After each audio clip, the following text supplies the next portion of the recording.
Grant that we, having thy fear always before our eyes, and laying aside all private interests, prejudices, and partial affections, the result of all our counsels may be to thy glory of thy blessed name, the maintenance of true religion and justice, the safety, honor, and happiness of the King, the public weal, peace and tranquility of the island, and the uniting and knitting together of the hearts of all persons and estates within the same, in true Christian love and charity, one towards another, through Jesus Christ our Lord.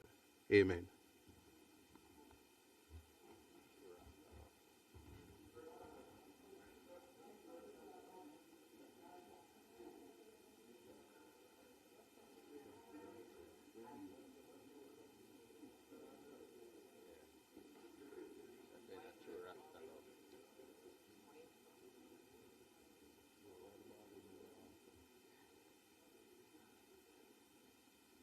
You may be seated.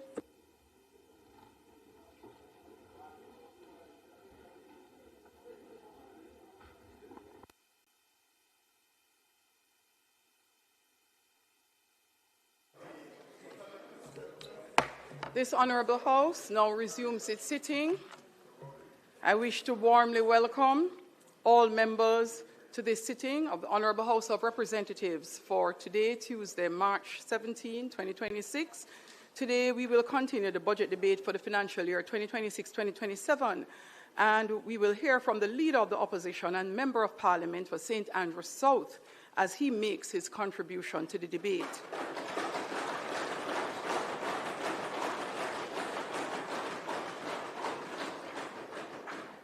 It is always expected that members will maintain the standards of this Honourable House, and those seated in the gallery as well. Members, in respect of the standing orders as well as practice and procedures previously established. I would like to extend a special welcome to Mrs. Sandra Golding and members of the Golding family.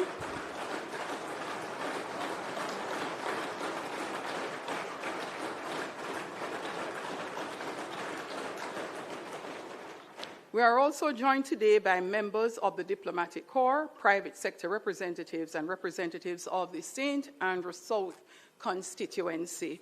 Welcome to the houses for all.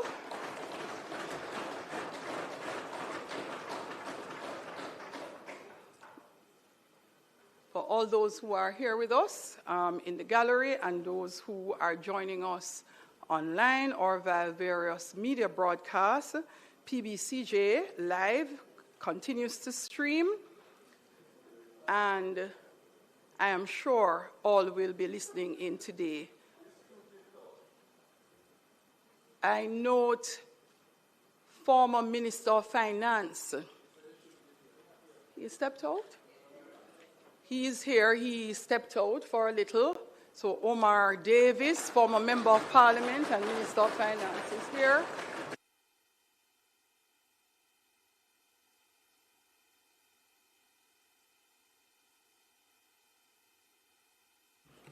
I don't know. I think that former Member of Parliament, Maurice Guy, just loves to come here to see me.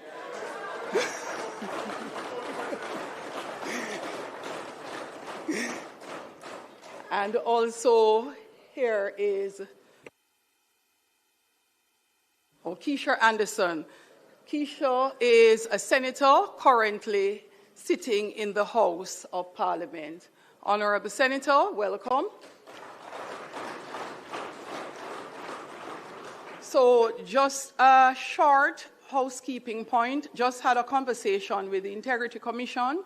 This relates to all senators, all members of the House, and for those who may have sat in the last election as councillors in the by-election. We had attempted to explain this before.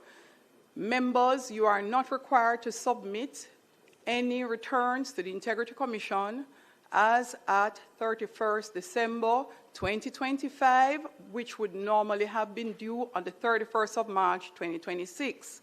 The reason is the submissions we made as at September stands as the submission, and those will last us until March of 2027, when we will submit for 31st December 2026.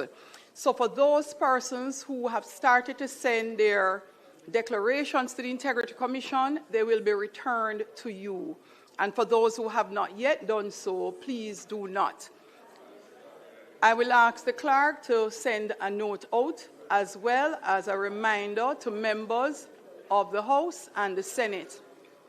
However, members, please be aware that at any time the Integrity Commission can request information from you. So persons' personal situation may be different. You may be involved in companies where the information may not have been available as at September, but is available for December, and therefore you would need to give those updates when they come to your attention. Members, I hope you enjoy today's sitting, and I hope, even with the noise, all heard as it relates to the Integrity Commission what is required of you. Clerk, call of the roll. Mr. Clark, Mr. Green, Dr. Holness, Dr. Chang, Mrs. Williams, Mr. Bartlett, Ms. Grange, Dr. Tufton, Mr. Mackenzie, Mr. Montague, Mr. Vaz, Mr. Chuck, Mr. Charles Jr., Mr. Morgan, Ambassador Marks, Mr. Samuda, Dr. Wheatley,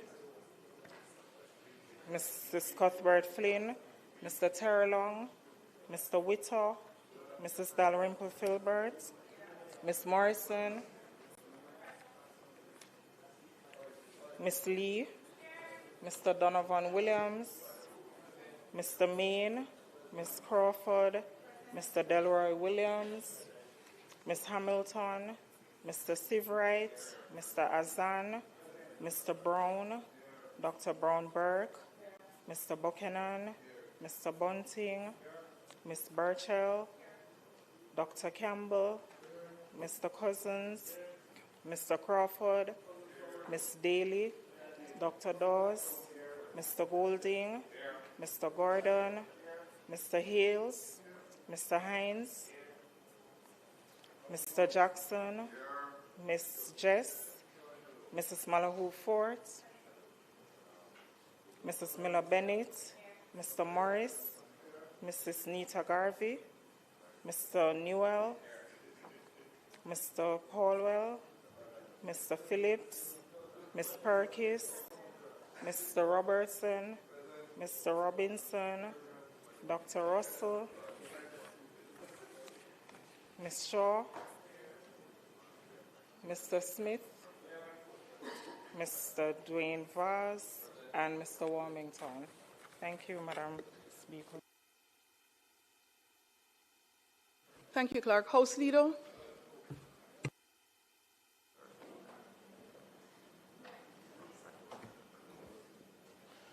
Madam Speaker, we could just go through the agenda to public business.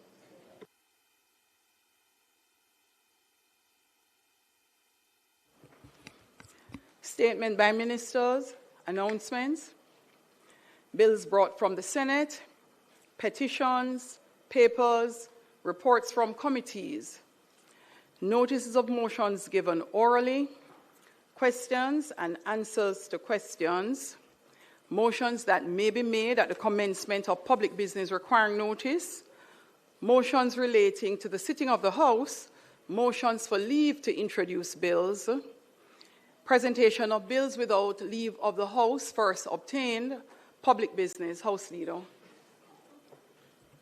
Thank you, Madam Speaker. Let me join in welcoming the family of the Leader of the Opposition, Mrs. Sandra Golding, and the children of the Leader to the House, and also former Member of Parliament and former Minister of Finance, Omar Davis, and Member Guy is here, Senator Keisha. I also seen Donna Scott Motley, former Senator. Good to have you here with us.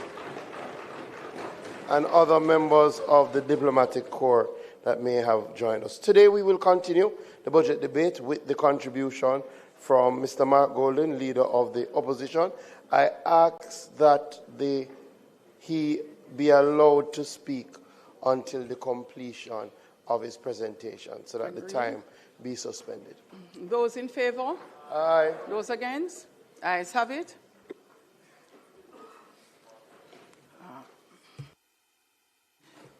Let's make welcome to his feet, Leader of the Opposition and Member of Parliament for St. Andrew South,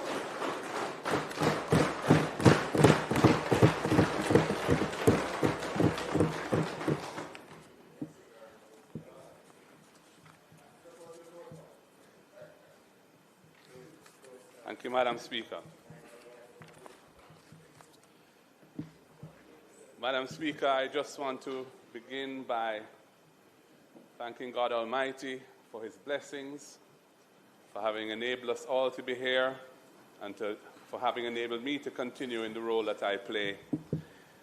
And may he continue to show us his love and bless us with strength and commitment to do right by our beloved country, Jamaica.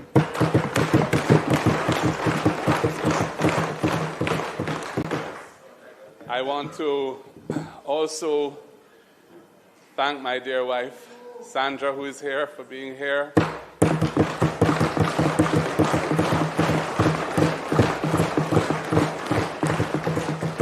Two of my children who are here as well, Tasman and Benjamin.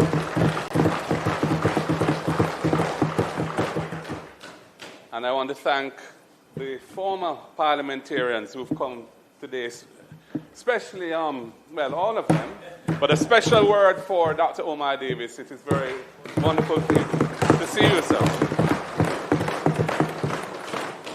I want to acknowledge the members of the Diplomatic and Consular Corps who are here, and members of my constituency executive, my two councillors, Sarah Marshall and Louise Newland. We have some senators here as well who are parliamentarians. And of course, my colleagues on both sides of the House. It's a pleasure working with you at all times, good and bad. And I particularly want to thank those on this side who have continued to provide me with their full support and enable me to do the work that I do as effectively as I can.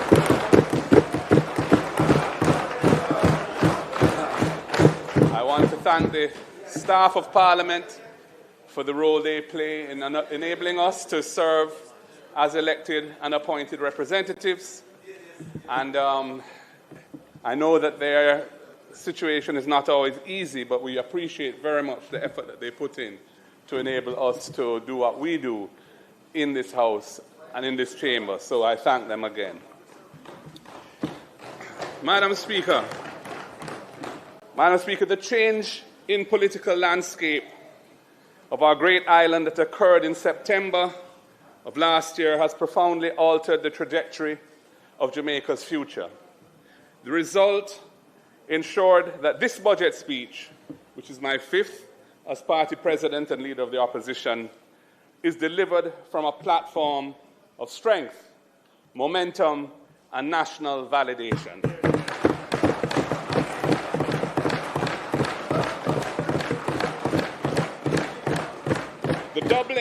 The doubling of the People's National Party's seat count is living, breathing proof that our national movement is once again firmly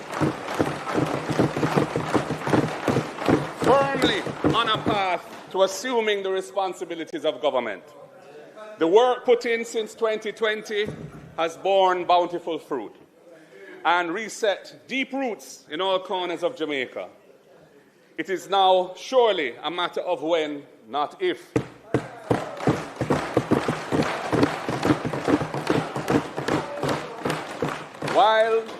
While we did come up just short of outright victory last time, the swing is undeniable. Over 100,000 more votes for the People's National Party than 5 years ago. The margins are shrinking, and the writing is there on the wall for all to see.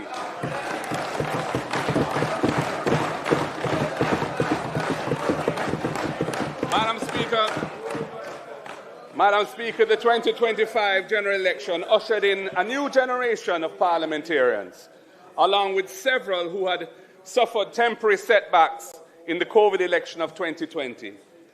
We have dynamic, energized, and eager new faces to deliver, these voices ranging from the grill in the west to the eastern tip of Portland, and they have connected with voters and empathized with their needs, their goals, and their dreams. Unlike so many of the debutants seen in this House after the 2020 COVID election, they are very much here to stay.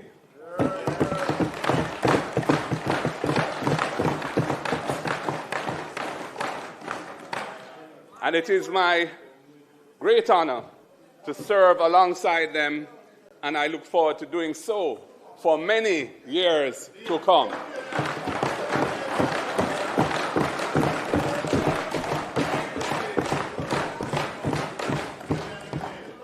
The combination, Madam Speaker, the combination of these youthful, ambitious souls with the experienced and slightly more grey hands of the previous generation, including myself and my fellow long-term PNP stalwarts, has created a parliamentary team for the times that we are living in, ready to hold this government to maximum accountability and to guide the direction that this House flows in, even from these opposition benches.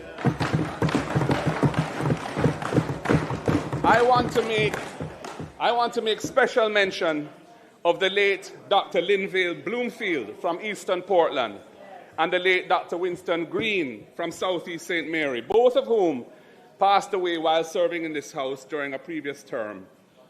Dr. Bloomfield having been murdered and no one having been brought to justice for his murder to date. The by-elections that occurred after their untimely passings resulted in Green victories. But in 2025, Isaac Buchanan and Chris Brown, in two famous victories, took back what was lost. We dedicate those victories to those two fallen servants of Jamaica. Madam Speaker, the events that took place in September 2025 can be analyzed from two competing perspectives. On one side, the people of Jamaica heard our proposals for progressive governance of integrity that is accessible to all Jamaicans, and it resonated with them. The people heard our plans to build a society from the base upwards rather than from the top-down approach, and it resonated with them.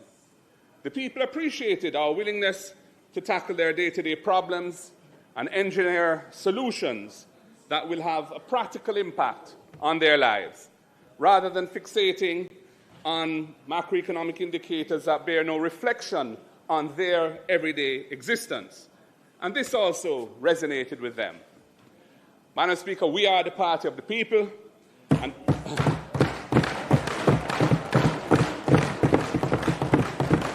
and the people saw our eyes firmly locked on the future. They saw the government looking out for themselves and their interests, and contrasted that with the solution-oriented approach from the party of the rising sun. And while we came up just short, and only a few members on that side know the truth as to why, the writing, as I've said, is very much on the wall. Madam Speaker, gone are the days of intensely partisan, quasi-authoritarian governance that held sway when the opposition only held 14 seats.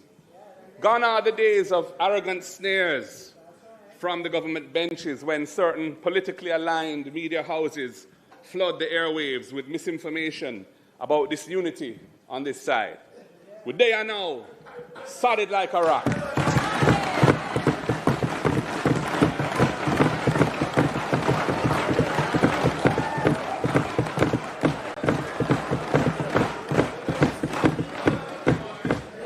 writing is very much on the wall.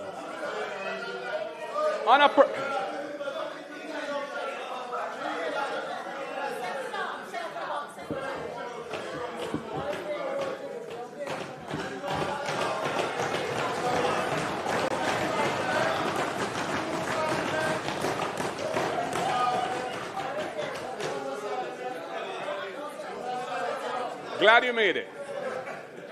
On a personal note, Madam Speaker, the last 5 years have been some of the most invigorating and fulfilling of my 60 years on this earth. It has been a great honor to fight for the rights and defend the interests of each and every Jamaican from each and every background, including, as I've said, the additional 100,000 voters who came on board with us last September. We will not let you down.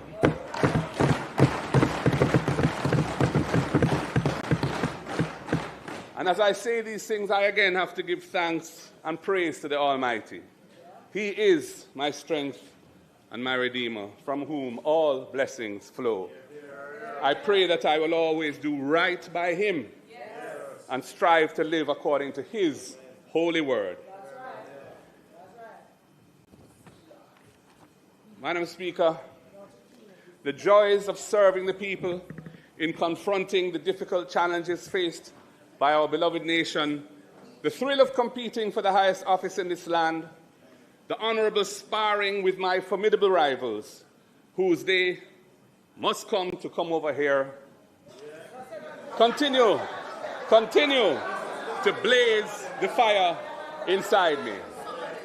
And now, with this powerful, massive of talent and commitment beside me, I very much look forward to finishing God's mission that we started in 2020 and living up to the legacy of my illustrious predecessors on whose shoulders we all stand.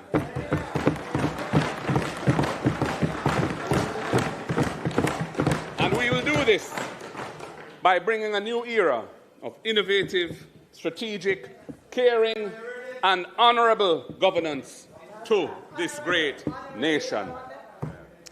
Madam Speaker, like many commentators and opinion makers, I have been thinking about what we must do to take Jamaica out of its chronic economic underperformance. With a GDP, a gross domestic product, which simply means the value of everything we produce, goods and services, in the course of a year. With a GDP of approximately $7,000 per person, one of the lowest in the Caribbean, compared with 19,000 US per person in Trinidad and Tobago and 26,000 US in Barbados. Jamaica's average real GDP growth has merely crawled along at around 0.8%, not even 1% over the last 10 years. The Jamaican economy is clearly not delivering for our people.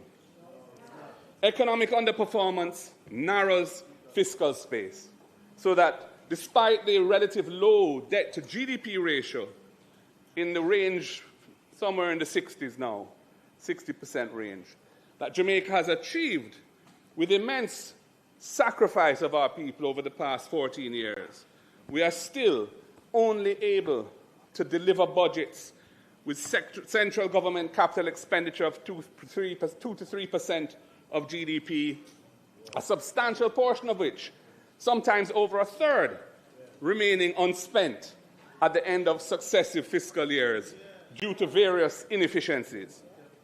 Much of our road network remains in a deplorable state. Gullies and other waterworks and waterways are in urgent need of repair, and coastal erosion, exacerbated by worsening climate conditions, outstrips modest attempts at mitigation. Madam Speaker, the education and training systems of the country are big contributors to our economic underperformance. The statistics are well known. Roughly a third of our primary school children leave primary school functionally illiterate and innumerate. They cannot read and write. A problem which, of course, feeds into the secondary system, where less than 20% of our students achieve the basic requirements of 5 CSEC subjects, including Maths and English. Only approximately 16% of Jamaicans end up with any tertiary qualification. Our workforce suffers from inadequate training and apprenticeship opportunities, so that over 60% of our workforce has no form of skill certification at all. HEART has been so badly mismanaged, despite its bespoke source of income from mandatory employer contributions. It made an accumulated operating deficit, an operating loss of $5.5 billion over the past 2 fiscal years. Remarkable and shameful. Foreign direct investment has fallen to 1/3 of where it was in 2015 when we were there. Investors will not invest capital which will fail to generate competitive returns because the conditions for production are suboptimal and inefficient. The conditions in the health sector are so awful that they are negatively contributing to our economic prospects. Many Jamaicans overseas who would otherwise wish to return home to build Jamaica and who have the means to make a substantial contribution to nation building are unwilling to do so because of the repeated horror stories about the conditions and standards of care in our public health institutions. It is an issue which we cannot run from. Patients routinely have to sleep in corridors, in wheelchairs, on benches, or other makeshift arrangements because there are no available beds for them to be admitted. Free health care remains a fallacy because diagnostic tests, many medications, surgical implants, etc., are available only at a cost that is out of reach of most Jamaicans. Our doctors and nurses in the public health system are stretched so thin that it adversely affects their morale and patient care. Madam Speaker, Jamaica continues to fall behind as we wallow in our low-tech, low-wage, and low-growth economy. 2 of the industries that employ most of our people, global services and tourism, global services being what many call BPO, are vulnerable to existential threats to their viability like artificial intelligence and climate and geopolitical shocks that periodically cause major downturns. We need a more balanced economy, Madam Speaker. Our economic underperformance contributes to the high levels of migration, one of the highest rates of brain drain, the migration of our trained professionals in the world, the hollowing out of the middle class in this country, many of whom live from paycheck to paycheck like the working poor, despite their tertiary degrees and other qualifications, and the high levels of school absenteeism, teenage pregnancy, gender-based violence, and other social ills.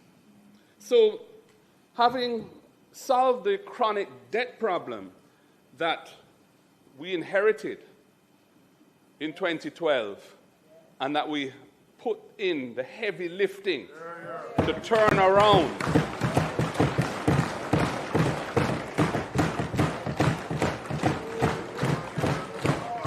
and I pause because I have to acknowledge the work that was done in the last PNP administration under the leadership of Portia Simpson-Miller, most honorable, and Dr. Peter David Phillips as finance minister.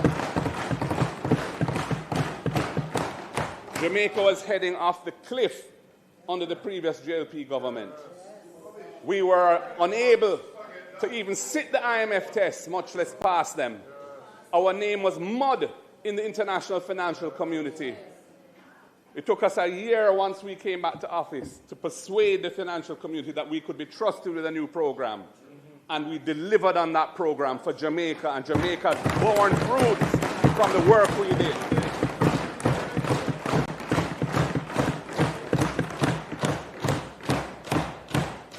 But despite Jamaica having solved the public debt problem, and I say solved it in the sense that it's still high, but we know how to manage it, and we know what it takes to manage it, and we have been successfully managing it for 14 years consecutively.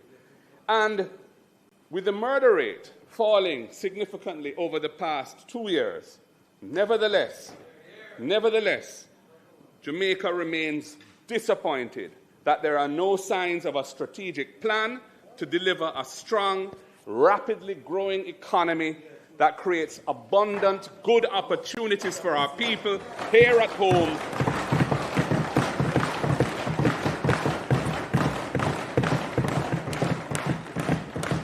and attracts the return of Jamaican talent residing abroad.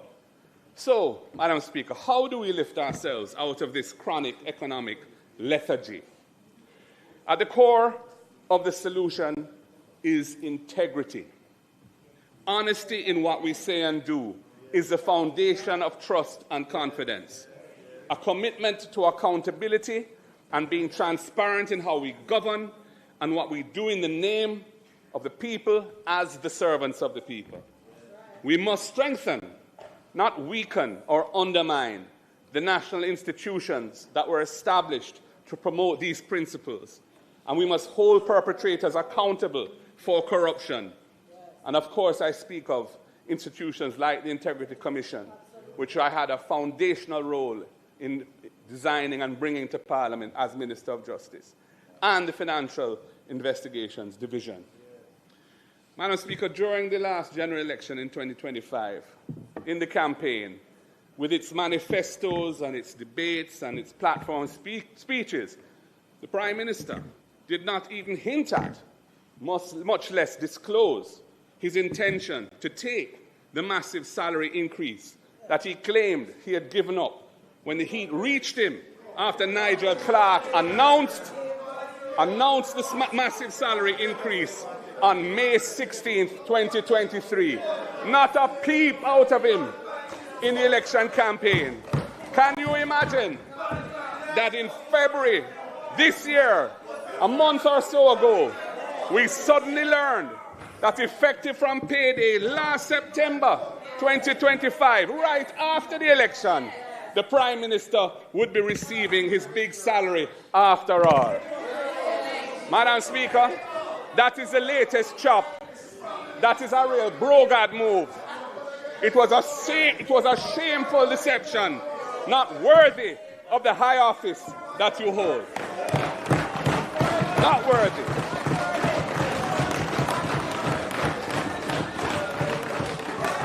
Madam Speaker, as leaders,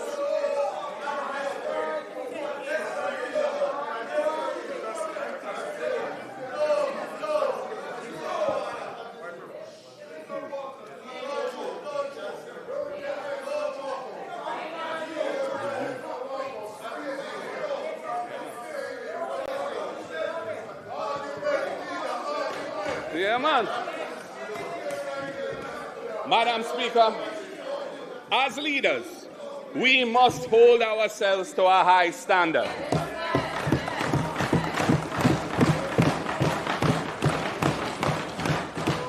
And we should be quick to do the right thing by leaving the scene when transgressions come to light which are not compatible with clean and honest government in Jamaica today. Unfortunately, the reverse all too often prevails. Impunity rules the roost as persons in positions of responsibility become serial transgressors. And it doesn't seem to matter because nothing happens to hold them to account. Madam Speaker, we cannot build our nation that way. We cannot build a nation that our people aspire to and deserve on such weak and wobbly ethical foundations.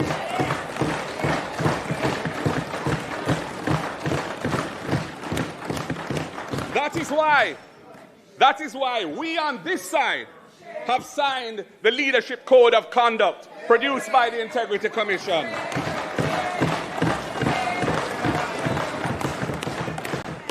Committing ourselves to upholding principles of good governance, and being accountable if we fail to do so.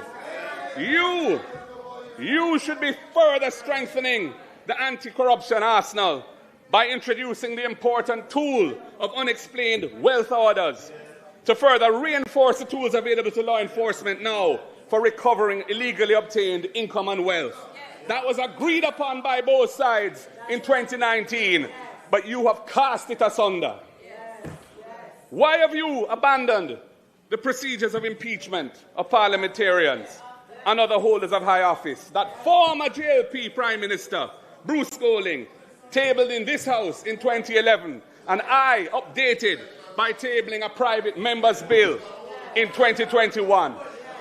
Why are you not pursuing procedures for the recall of non-performing elected representatives to ensure that there are consequences when conduct and performance fall below what is acceptable in a free and democratic society based on the rule of law? Why?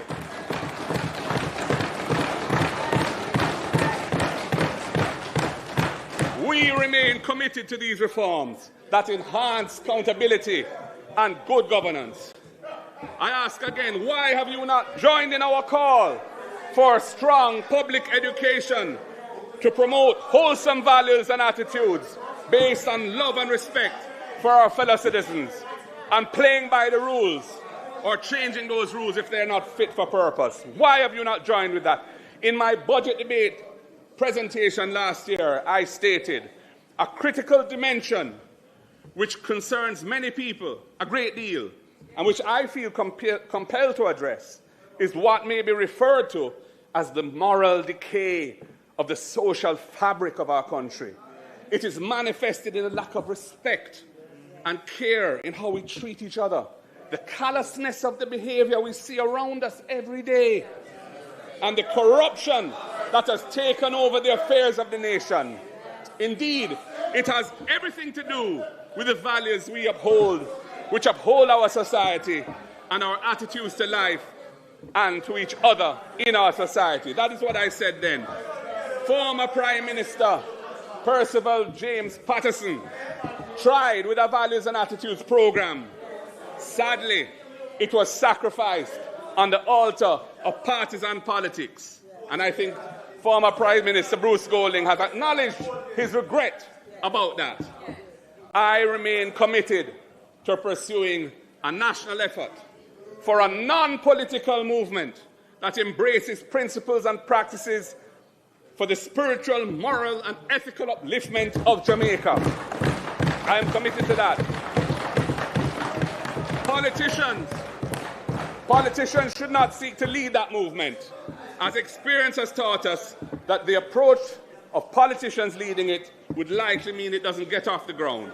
But it must be supported, it must be facilitated, and it must be championed by the government of the day. And you are failing to do so.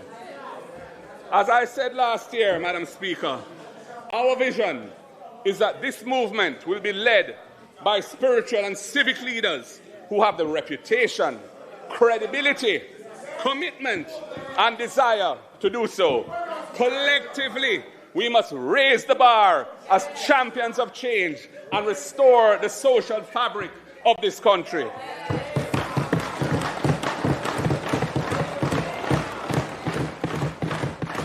If we can do that, it will make it so much easier to overcome our challenges and achieve our economic and social goals. Integrity, Madam Speaker, is at the centre of progress, and it is at the centre of national development, and it must be at the centre of inclusive and sustainable economic growth. Madam Speaker, the bureaucracy of the country must shift to a pro-growth philosophy and practice. The procurement system urgently needs to be reformed so that it does not unduly delay the execution of projects and programs. Madam Speaker, the government has been delinquent in doing this. As it stands today, the bureaucracy always errs on the side of cautious control. I'm going to repeat that because it's an important point. As it stands today, the bureaucracy of Jamaica always errs on the side of cautious control, when our chronic low-growth situation requires bold steps forward. And I'm glad to see the Prime Minister applauding that point. The current arrangements are a big impediment to national development. Capital investment, especially in infrastructure, is a key input for stronger economic performance. But year after year, as I've said, the capital budget is pared back because of a failure to execute capital expenditures on a timely basis. In the current fiscal year, 25-26, now ending, for example, the original budget was for $62.6 billion of capital expenditure. But that has been revised down in supplementary estimates to $55.4 billion. And in the prior fiscal year, 24-25, the original budget was for $80 billion of capital expenditure, and that ended up being $62 billion. In the fiscal policy paper, slower than anticipated project execution is given as the main cause of this underperformance. Slower than anticipated project execution. We are not sufficiently focused on tackling these inefficiencies. The sloth is reflected in our legislative process, Madam Speaker. Laws of strategic importance that require urgent amendment or passage remain on the books for years without the problem being addressed. And there are many examples of this, and I'm going to mention 5. The amendment to the companies legislation to facilitate the migration to Jamaica of companies incorporated abroad. A bill was tabled by this government, I think 3 or 4 years ago, that would have done that. Not a word since. Secondly, the amendments to the 2022 firearms legislation to address the impact that it's having on the backlog in the criminal justice system. It needs to be fixed because it is causing big problems in the criminal justice system.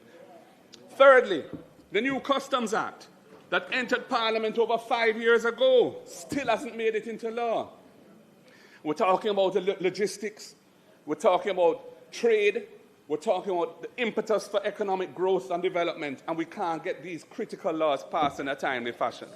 Fourthly, the amendments to laws governing teenage promiscuity, which are throwing hundreds of adolescents before the courts each year, despite the 2018 reform recommendations of the Joint Select Committee, which I was on and some of you were on, which reviewed these laws. These should be fixed urgently.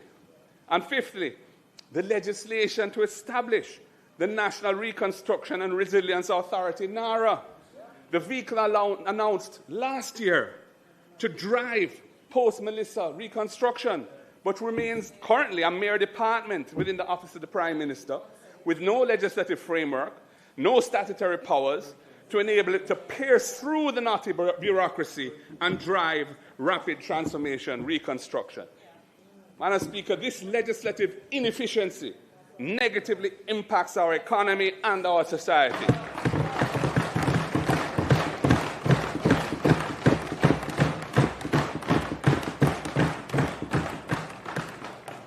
As regards the first of those examples, in its preliminary review of the budget for 26-27, PricewaterhouseCoopers, the international accounting firm, audit firm, commented on the need for initiatives to encourage taxpayers to bring business activities and investments home to Jamaica. We have a big diaspora. We need to encourage them to bring their capital here. PwC said, where designed and implemented properly, this could bring in fresh economic activity that is currently taking place outside Jamaica, which in turn could bring in additional tax revenues after such activities or investments migrate to Jamaica. There is no good reason for this to remain in limbo, and it's consistent with what the opposition spokesman for finance said last Thursday about digital nomads, encouraging people abroad to come here, spend their money, and help to drive consumer demand, drive investment, and drive economic growth. Instead, what do I hear? I hear the Prime Minister retreating 30 years into his spin on FinSAC. He will no doubt to seek to revise history to suit his desired narrative. That is a refuge of someone who has run out of ideas.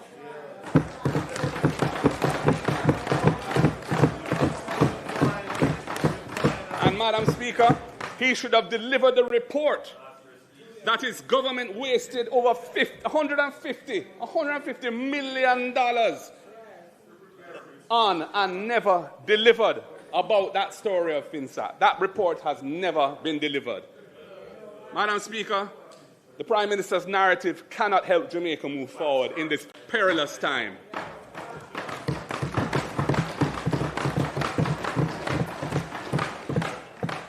Madam Speaker, while the country's fiscal reforms have achieved debt stabilization is not the same thing as economic optimization. As the government's track record shows, debt stabilization can coexist with economic stagnation. The government's February 2026 fiscal policy paper projects that the economy will suffer a severe contraction, negative growth. In their paper, they said 4.5% of GDP. I hear the finance minister saying it won't be as bad as that based on what the PIOJ has said recently, but it's still going to be severely negative for the current fiscal year, resulting from the catastrophic impact and ongoing effects of Hurricane Melissa.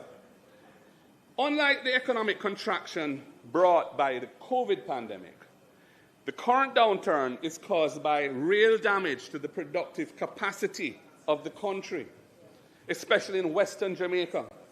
Assets that were damaged or destroyed include homes, business places, hotels, hospitals, schools, farming equipment and farms, etc., electricity transmission and distribution networks, water supply facilities, and other infrastructure.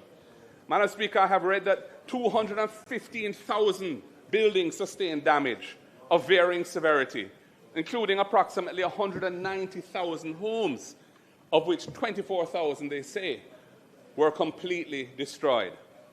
The World Bank's estimate, based on intense aerial surveys after Melissa, is that the physical damage to the assets of this country, publicly and privately owned, was US $8.8 billion. That's about 1.36 trillion Jamaican dollars, approximately 40% of Jamaica's GDP, current GDP.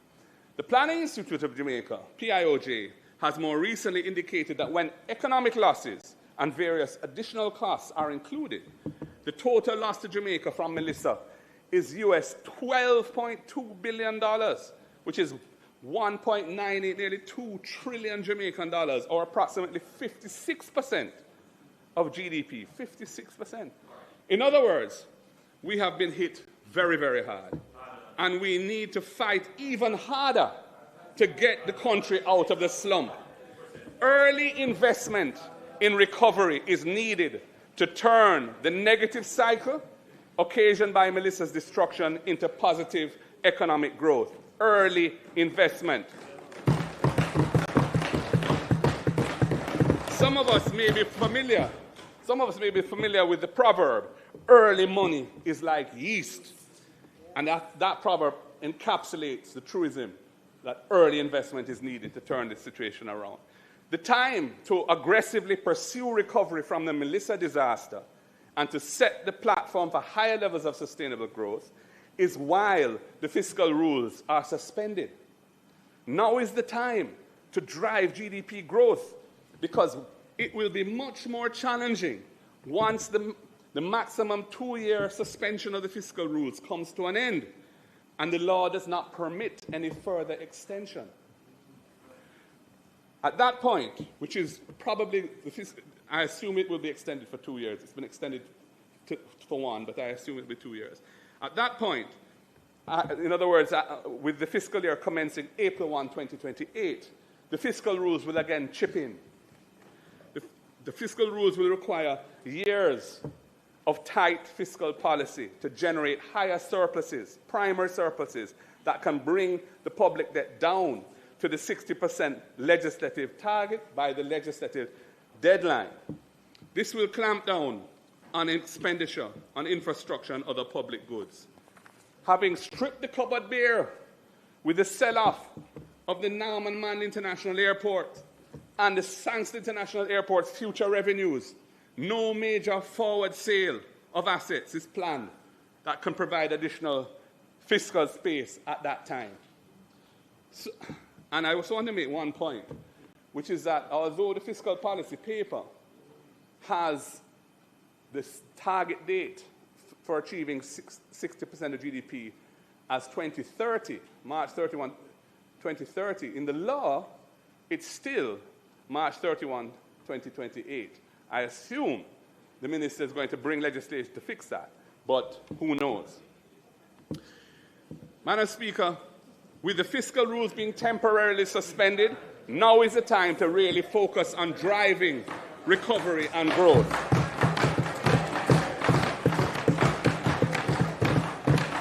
However, that is not the strategy that the government is pursuing. The government's housing repair program, roofs, of $10 billion Jamaican for the current fiscal year, 25-26, is less than 1/3 of 1% of GDP. Less than 1/3 of 1% of GDP.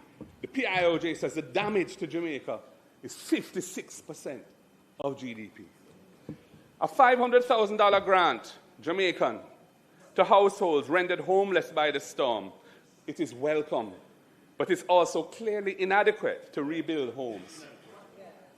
The same is true for the households that suffered major damage and are receiving $200,000 grants towards their repairs, and the $75,000 grants for those who suffered relatively minor damage. All of that money is welcome, no doubt, and we're glad for those who are getting it. But clearly it is insufficient to repair the major damage to the housing stock in Western Jamaica in particular. These grants are limited to those households that have been assessed by the Ministry of Labour and Social Security, and the numbers suggest that it will not cover 100% of those who suffered total loss or major damage. Many have not been assessed.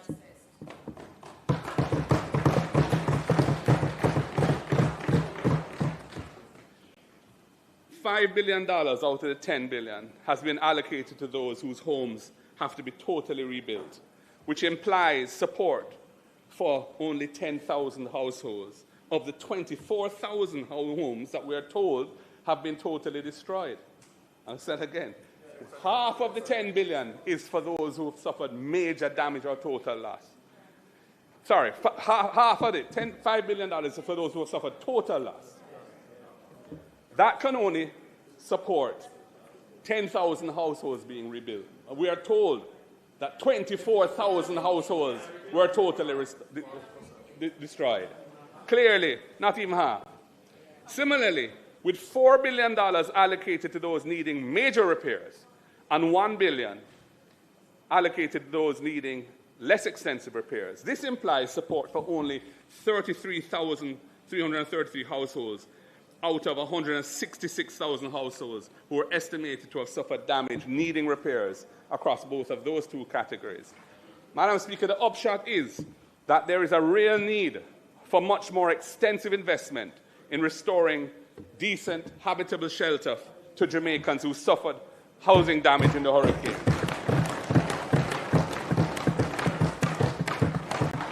Much of that damage is uninsured. Homes that receive only partial repairs and are not restored to full habitability will mean families that are hobbled by unplanned housing repair costs for months and years to come. This will only reduce their disposable income to spend on the ordinary needs of life and feed into further economic malaise, the various manifestations of poverty, and worsen the growing problem of mental illness. The ROOFs program also appears to ignore the element of resilience in its design, merely handing out grants of amounts which are manifestly insufficient to cover the cost of adequate repairs, guarantees that households resort to the least cost approaches to effecting those repairs because the money is enough, so they have to make it stretch. This is clearly short-sighted, Madam Speaker, as Jamaicans should be using construction materials and techniques that will make their homes more resilient to future climate disasters than they were before.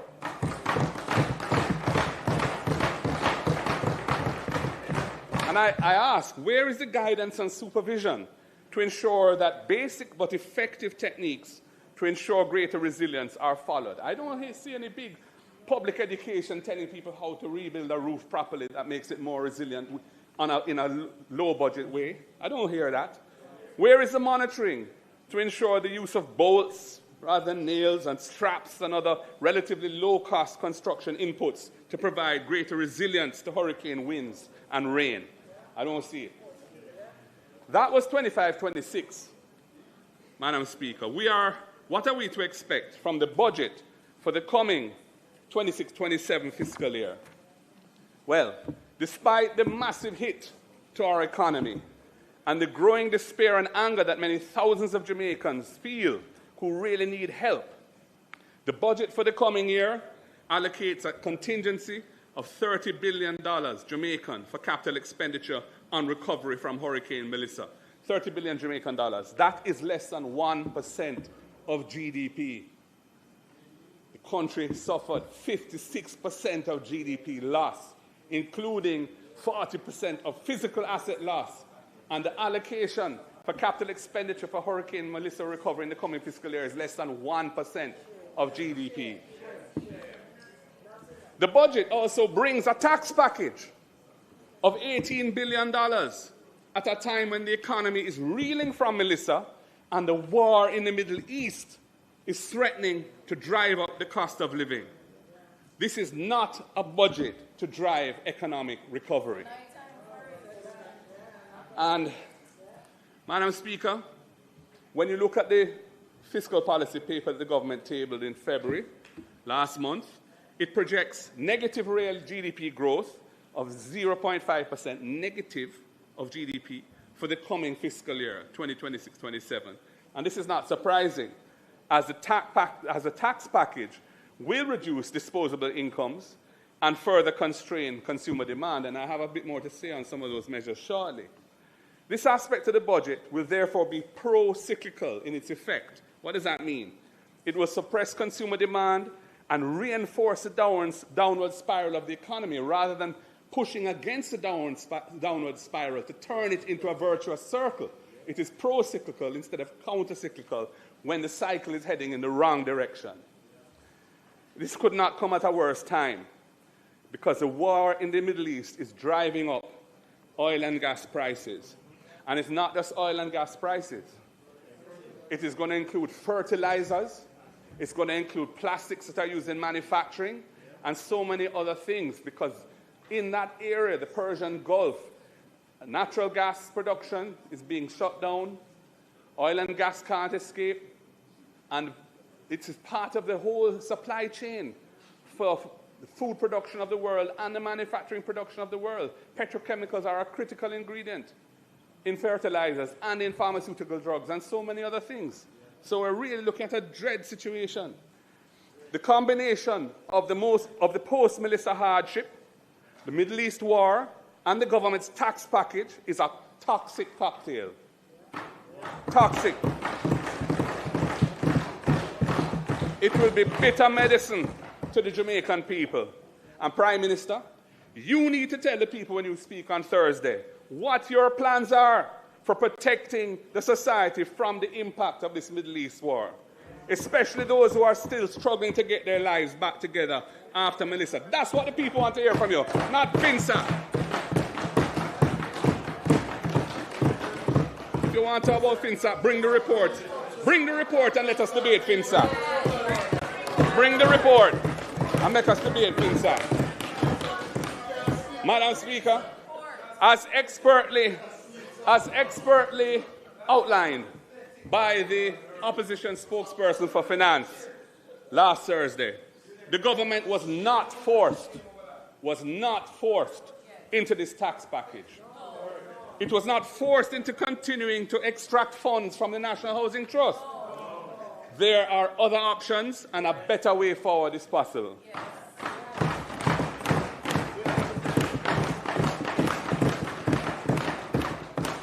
Our finance spokesperson has drilled down and shown in detail that by focusing on the needs of the post-Melissa economy rather than unimaginative bookkeeping solutions, the government could have avoided imposing $29.4 billion in new revenue measures, $18.1 billion of new taxes, and $11.4 billion of NHT extraction on the Jamaican people for the coming fiscal year.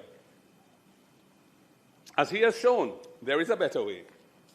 The impact on the debt-to-GDP ratio of financing the gap without resorting to additional taxation is minimal, a mere 0.44% of GDP.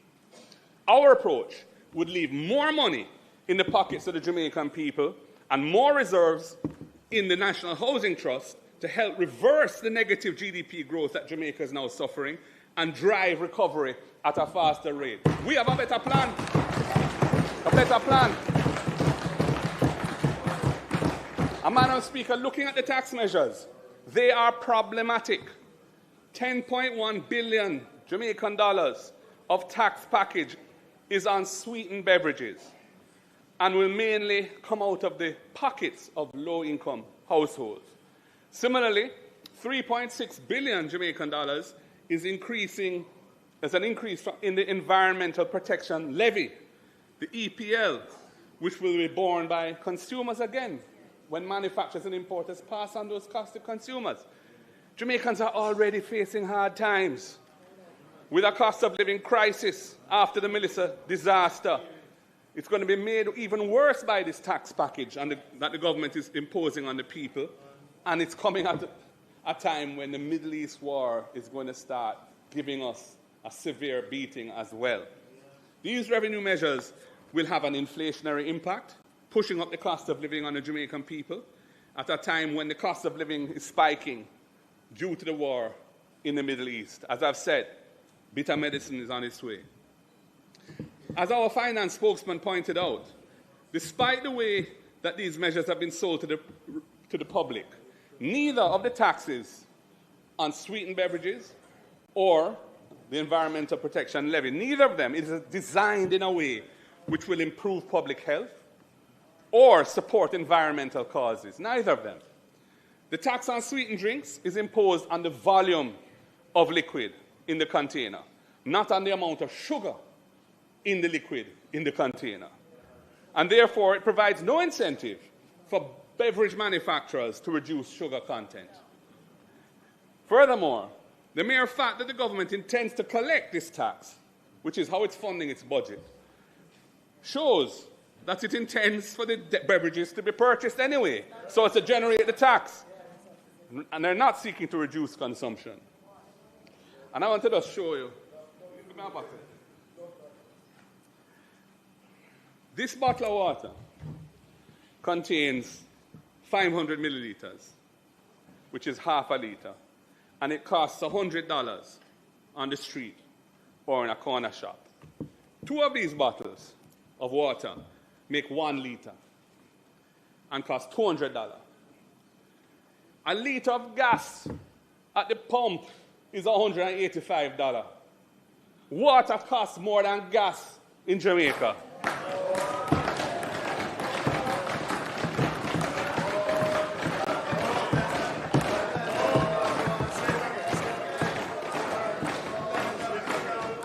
$200 for 2 bottles, making 1 liter, $185 per liter at the pump. Water costs more than gas in Jamaica. If we really want to encourage healthy consumption, then remove the DCT from water.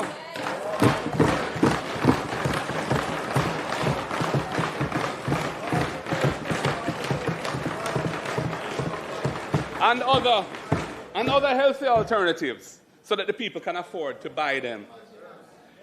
The Environmental Protection Levy, the EPL, has nothing to do with environmental protection.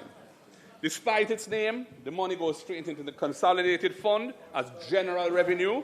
It's not earmarked for any environmental cause whatsoever. It's just like any other tax, and it's used to fund expenditures generally, not to fund environmental expenditures in particular. Furthermore, the announced change to the EPL will favor importers and make local manufacturers less competitive, and that is a very bad thing. We need to encourage local manufacturing and value added here, not importing value added from abroad. We need to drive growth and create wealth in the country. As it stands now, the EPL is applied to 100% of the CIF value of imports, but is applied to 75% of the sale price of locally manufactured goods. This differential, 100% on the imports, CIF value, 75% on the sale price of locally manufactured goods, that differential recognizes different positions that are occupied by importers and manufacturers in the local supply chain. Importers add their profit margin to the CIF value, and there then may be additional margins added by distributors and possibly retailers. Applying the EPL to 75% of the local manufacturer good price seeks to level the playing field, as the manufacturer sale price includes all of the value added of their input costs and their profit margin. The government is now moving to apply the EPL, the Environmental Protection Levy, to 100% of the sale price of locally manufactured goods, from 75 to 100%. Also, it is increasing the rate of the EPL from half of 1% to 0.8%. That's a 60% increase in the rate. This means that the cost burden of the EPL to local manufacturers will be greater than it is to importers, favoring imports over local manufacturing of competing products, of exchangeable products. This is a major design flaw in the new tax, and it needs to be corrected. And I'm calling the Minister of Finance to correct it.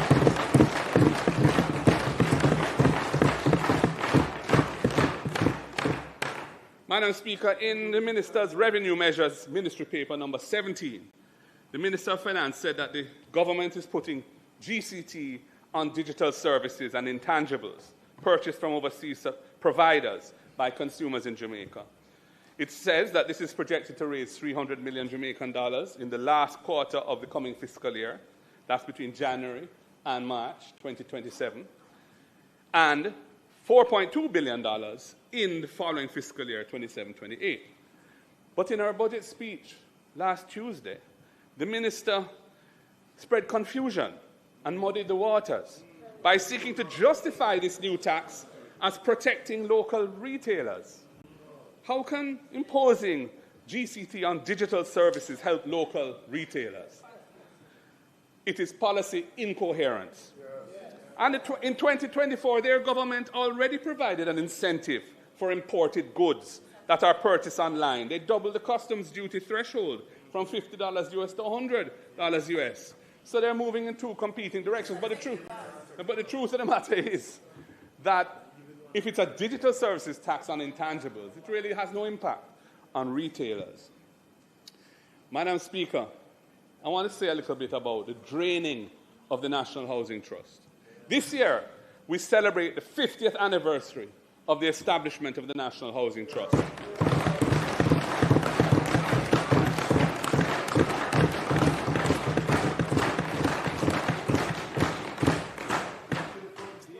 It was and is a transformational institutional innovation of the late, great Prime Minister Michael Joshua Myers.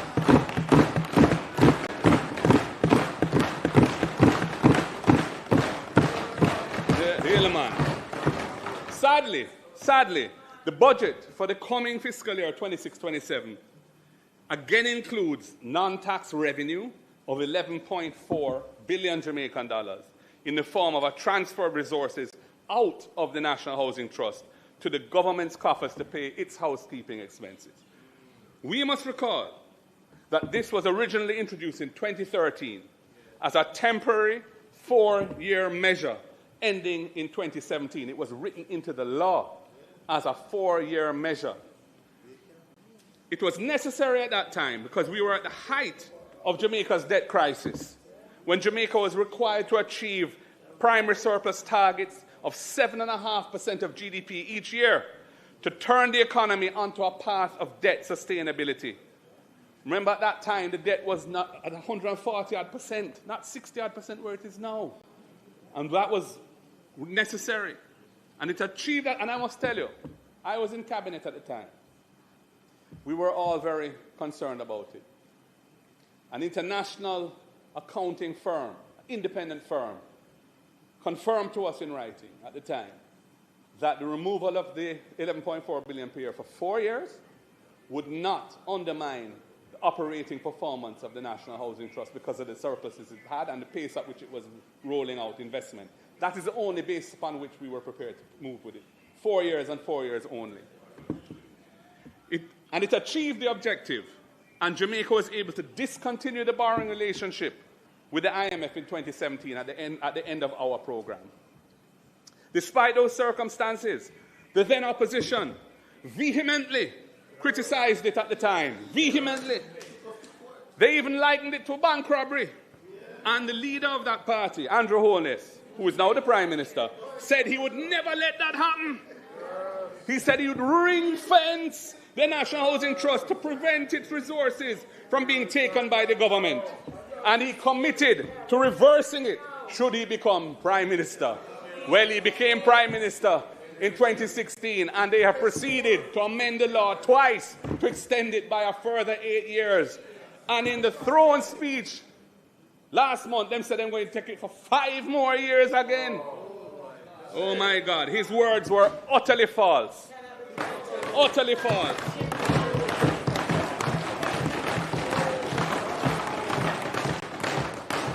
Under his watch, as Minister with responsibility for NHT, because NHT falls under him, this government has passed legislation twice to extend that extraction of resources each year for 10 years while they've been in office. In fact, since they came to power in 2016, they have withdrawn $114 billion from the NHT as non-tax revenue. And this continued over that period, despite Jamaica needing to increase the construction of affordable houses by 15,000 per year to satisfy the unmet demand. And despite Jamaica having left the IMF borrowing program in 2017, they have no excuse for it. Now the government, as I've said in the throne speech, has announced that it's going to extend this again for 5 more years. That means that they're going to reduce the financial base of the NHT by a further $57 billion over the next 5 years. At a time when Jamaica's housing stock in western parishes has been decimated by Melissa, these resources should be deployed by the NHT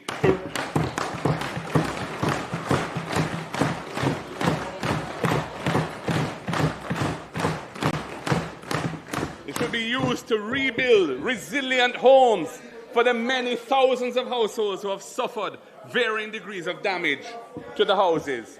Many of them are NHT subscribers. This is not the time to be drawing the money out of NHT to balance the government's fiscal accounts. With a mere $30 billion, less than 1% of GDP allocated in the budget towards Melissa recovery expenditure in the coming fiscal year, the NHT should be empowered and mandated to play a much greater part in restoring resilient shelter in Western Jamaica.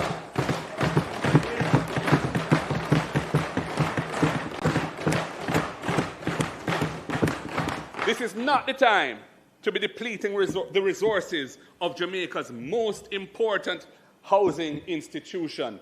Bad policy, Prime Minister. Bad policy. I move now, Madam Speaker.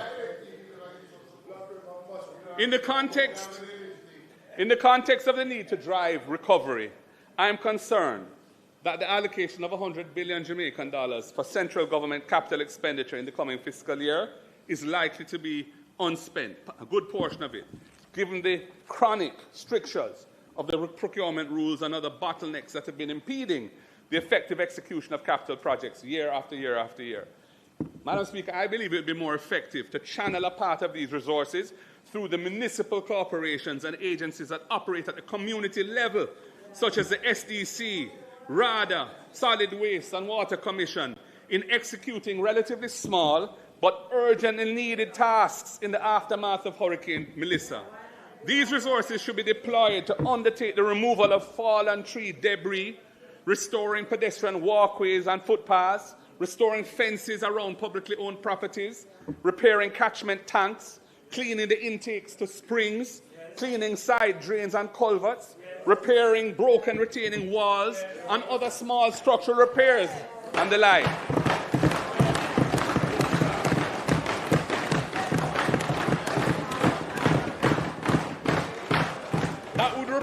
would repair the environment in which we live, and I mean the living conditions around us. And it would repair the mentality of our people of the live in squalor and decimation from Melissa. And it would help to, it would be counter-cyclical. It would help to push against the malaise that we're now in and take us out of the slump.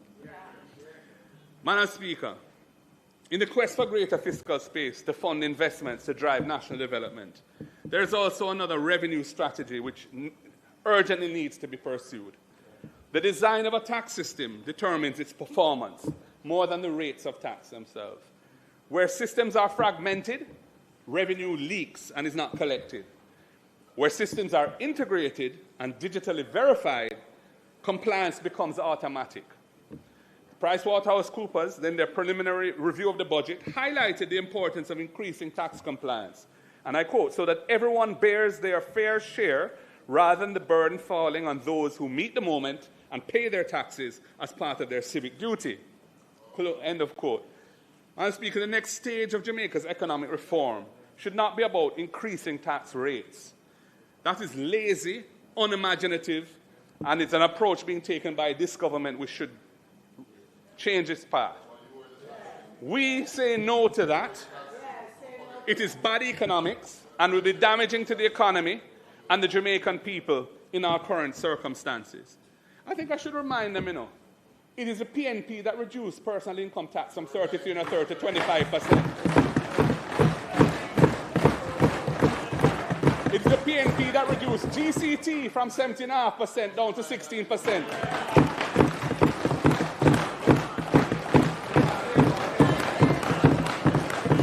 So mash down that lie about we are a high tax. We don't believe in high taxes, but there are times when taxes are necessary, and it was necessary after Bruce Golding and Andrew Hollis drove the economy into a precipice, and we had to fix it.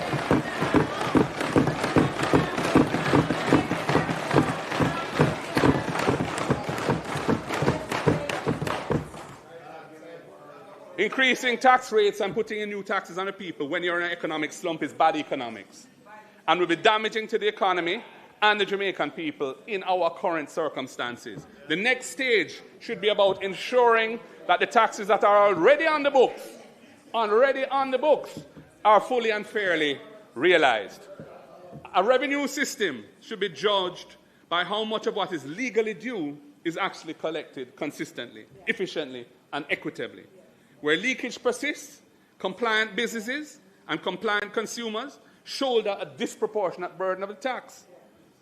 Where there's leakage, where enforcement is episodic, occasional, arbitrary, fairness erodes. Where systems are fragmented, borrowing costs rise, and compliant taxpayers suffer. In my March 2024 budget presentation, I said this to the current Minister of Finance's predecessor. Minister, I said, the current 15th March deadline is pretty rough on everyone who has to file their taxes. Getting the past year's accounts audited and then preparing the tax returns all by the 15th March is really too much of a crunch. An April deadline could ease the pressure significantly. It's time for change. I continue. Other countries have later deadlines, which helps with their budgeting and financial planning. So why not take a leaf out of their book? It would give taxpayers who file more time to get their taxes right and would improve the accuracy of tax filings. It also improves compliance by allowing a more reasonable deadline. It would be a step towards a stronger, more stable economy. End of quote. Madam Speaker, I'm encouraged to make some further recommendations today because in February, a month ago, we passed legislation partially implementing that recommendation, partially.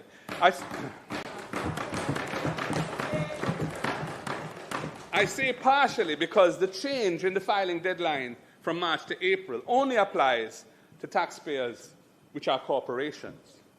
Individuals and professional firms that operate as partnerships still have to file by the 15th of March. And Madam Speaker, I am encouraging the government to streamline this so that everyone benefits from the more sensible and practical April filing date.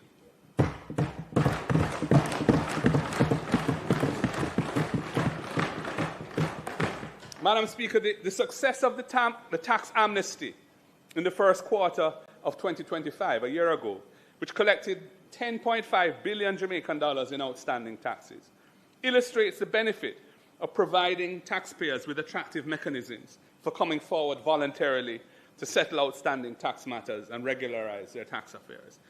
I support the call for a voluntary structured tax settlement program to be developed and implemented in Jamaica. It was, again, in Pricewaterhouse's circular on the current budget, and I think it's a very good idea. It should be supported.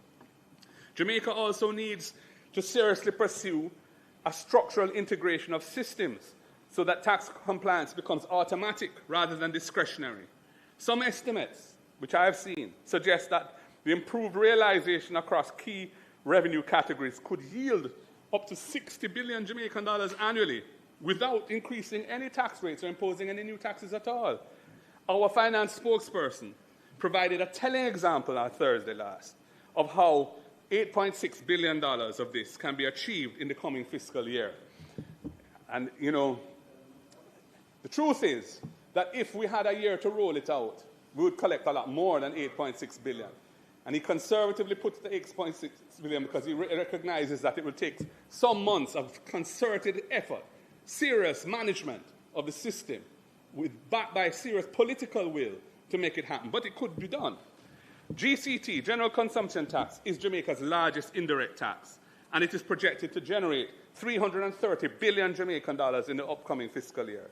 And the related tax, the Special Consumption Tax, SCT, is projected to generate another $113 billion Jamaican. The system requires businesses to collect these indirect taxes at the point of sale, hold it in their cash flow temporarily for a period, and then remit it later. That time lag creates opportunity for underreporting, inflated input credits, nil returns despite commercial activity, and fraudulent refund claims. Enforcement relies heavily on audits after the fact, and these are costly and necessarily selective and unevenly applied. Many countries have addressed this, not by raising rates, but by redesigning the tax architecture. Electronic invoicing systems are now standard across much of Latin America and parts of Europe and Asia, requiring invoices to be digitally validated in near real time.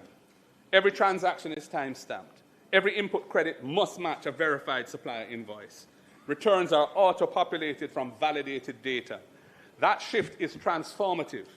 It moves the system from post-event enforcement to transaction-level verification. The documented increase in revenue collections from implementing these systems actually range from 5 to 15%, depending on the level of previous compliance.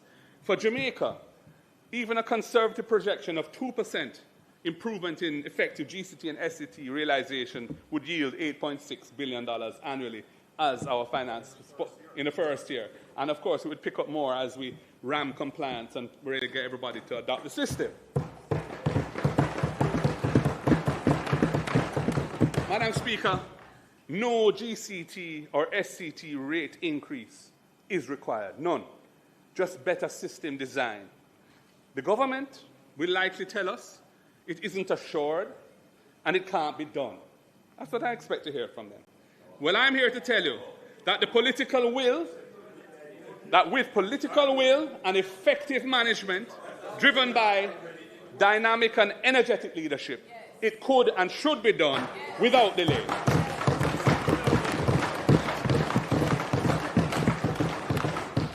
I will now share some other examples of how to optimize revenues over the next 3 years without increasing taxes, as we seek to finance strong recovery from Melissa and build back better.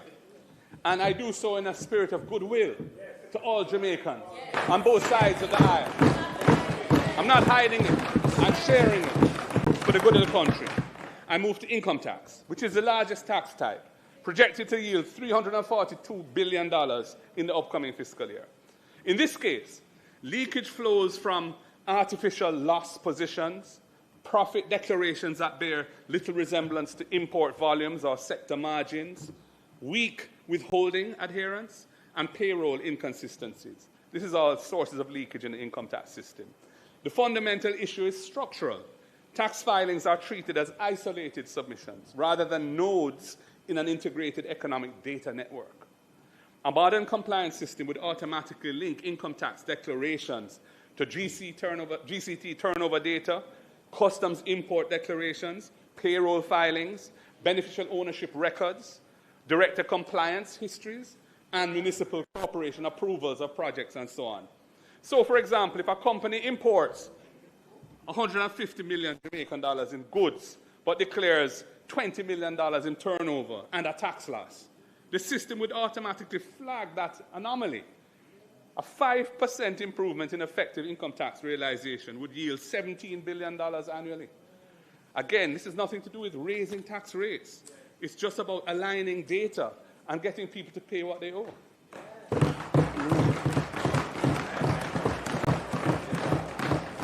I move to customs duties. Customs duties are projected to earn 78 billion Jamaican dollars in the upcoming fiscal year. And while this is a significant revenue source, the importance of international trade taxes extends beyond the port. When imports are undervalued or misclassified, GCT on imports is understated. Profit margins are distorted. Income tax collections decline. Sector comparisons become unreliable. Digital valuation tools and automated inland reconciliation can address this source of revenue leakage. Import data should inform expected turnover bands and profitability benchmarks automatically. Outliers should be visible in real time. A 10% reduction of customs leakage, would yield $8 billion annually and would also reinforce inland compliance. I move to municipal corporation approvals. Municipal building approvals represent hundreds of billions of dollars in economic activity each year. Municipal building approvals are hundreds of billions of dollars in economic activity each year. Yet they are disconnected from tax reporting systems. A developer may construct $600 million project while filing minimal GCT returns and declaring little or no income. And I think some of us in here probably know about that.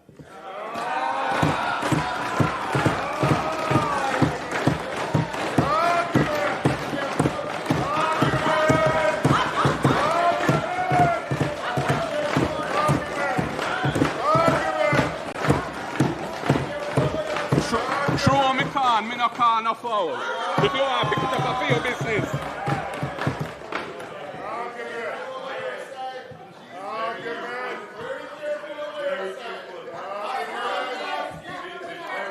Madam Speaker, connectivity is needed. Once a building permit is issued, the approved value of the project should be logged in the tax system. And returns should be auto-populated through a project disclosure section. Expected material purchases, contractor invoices, payroll should be benchmarked. It is estimated that correcting 5% of underreporting in these activities would yield $3 billion annually. We're leaving a lot of money on the table. Some are benefiting. It is the few. The many are suffering, and it needs to be fixed.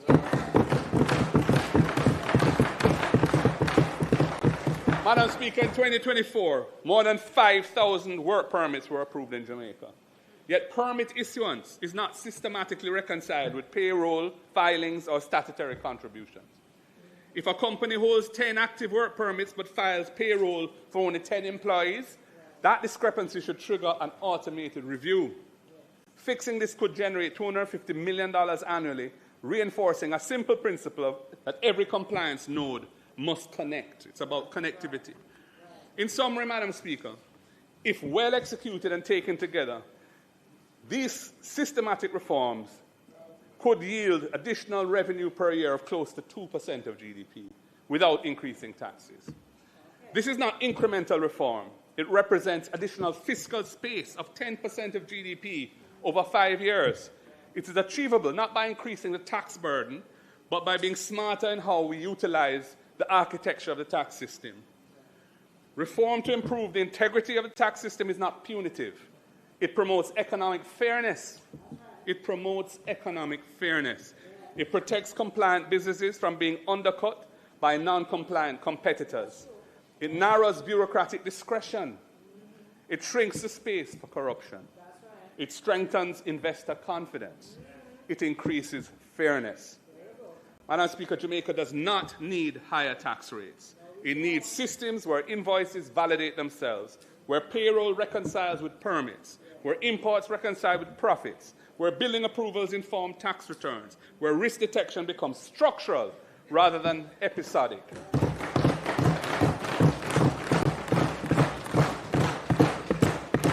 So, Madam Speaker, we think that revenue integrity should be a priority on the fiscal agenda, rather than burdening the population with new taxes in an economic slump, which is what this government is doing. The opportunity is measurable, international precedent is clear, and the fiscal dividend would be very substantial indeed. Madam Speaker, I move to a different subject. The massive Category 5 Hurricane Melissa is now estimated, as I've said, to have caused loss and damage to Jamaica amounting to US $12.2 billion, 2 trillion Jamaican dollars, 56% of our annual GDP, and it has set back Jamaica for years to come. The cost that lies ahead to rebuild and insure against recurring Category 5 and strong storms will be very heavy also. So the question arises, can and will Jamaica have to bear this loss alone, this massive cost for destruction to which we contributed so little? Yeah. Category 5, Melissa, was not happenstance. It was not an accident. It was a result of decades of certain countries in the world, in the global community, stubbornly resisting scientific consensus that their carbon-releasing activities were leading to catastrophic changes in global climate. They chose to continue substantially unchanged, allowing fossil fuel-based economies to continue unabated, while effectively exporting the climate-related costs to less developed and vulnerable nations like ours and other small island developing states. In earlier times, Madam Speaker, Jamaica was known to have one major hurricane, that's Category 4 or above, roughly every 40 years. However, in the 37 years since Hurricane Gilbert in 1988, Jamaica has experienced 4 such systems. There were 2 Category 4 hurricanes, Ivan in 2004 and Dean in 2007, then 2 Category 5 hurricanes in successive years, Beryl in 2024 and the catastrophic Melissa in 2025. Hurricanes Ivan, Dean, and Beryl caused loss and damage to Jamaica of US $1.079 billion at that time. That was the estimate. Outside of some important voluntary contributions from third parties, which we honor and welcome, Jamaica has borne the cost of the expenditures relating to these disasters.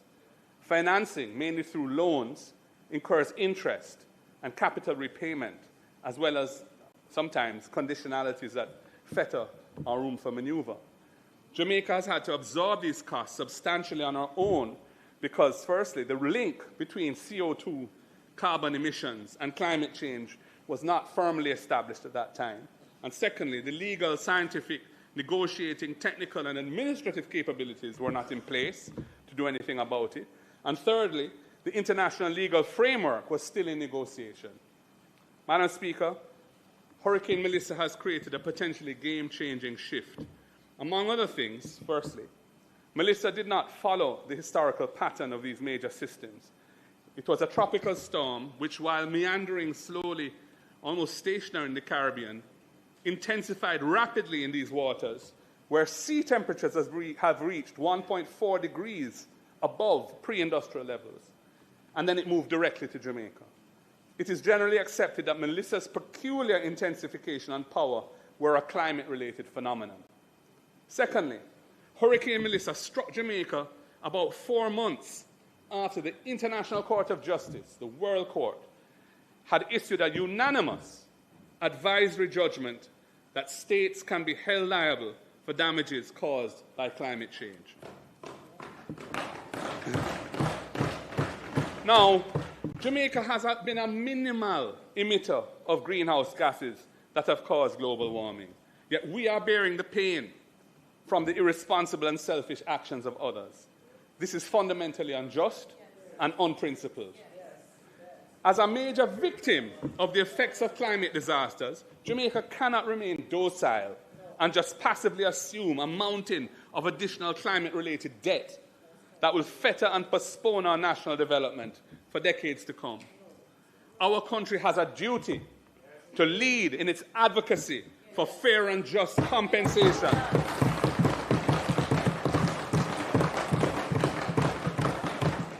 Fair and just compensation from those states who have put us and others like us in this position of extreme vulnerability.